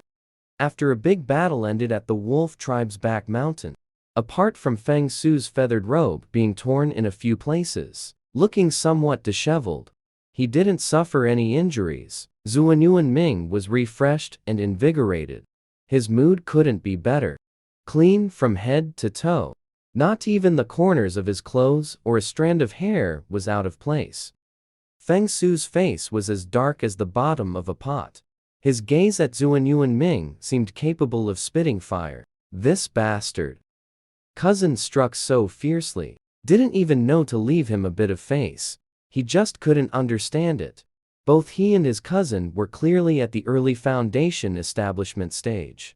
And they both learned the swan sword art given by little Yue. When they fought and sparred, neither used any other methods. Why did he lose so miserably? Feng Su gloomily patted the dust off his body, suddenly catching sight of King Ju standing thoughtfully to the side. Immediately narrowed his peach blossom eyes and walked over.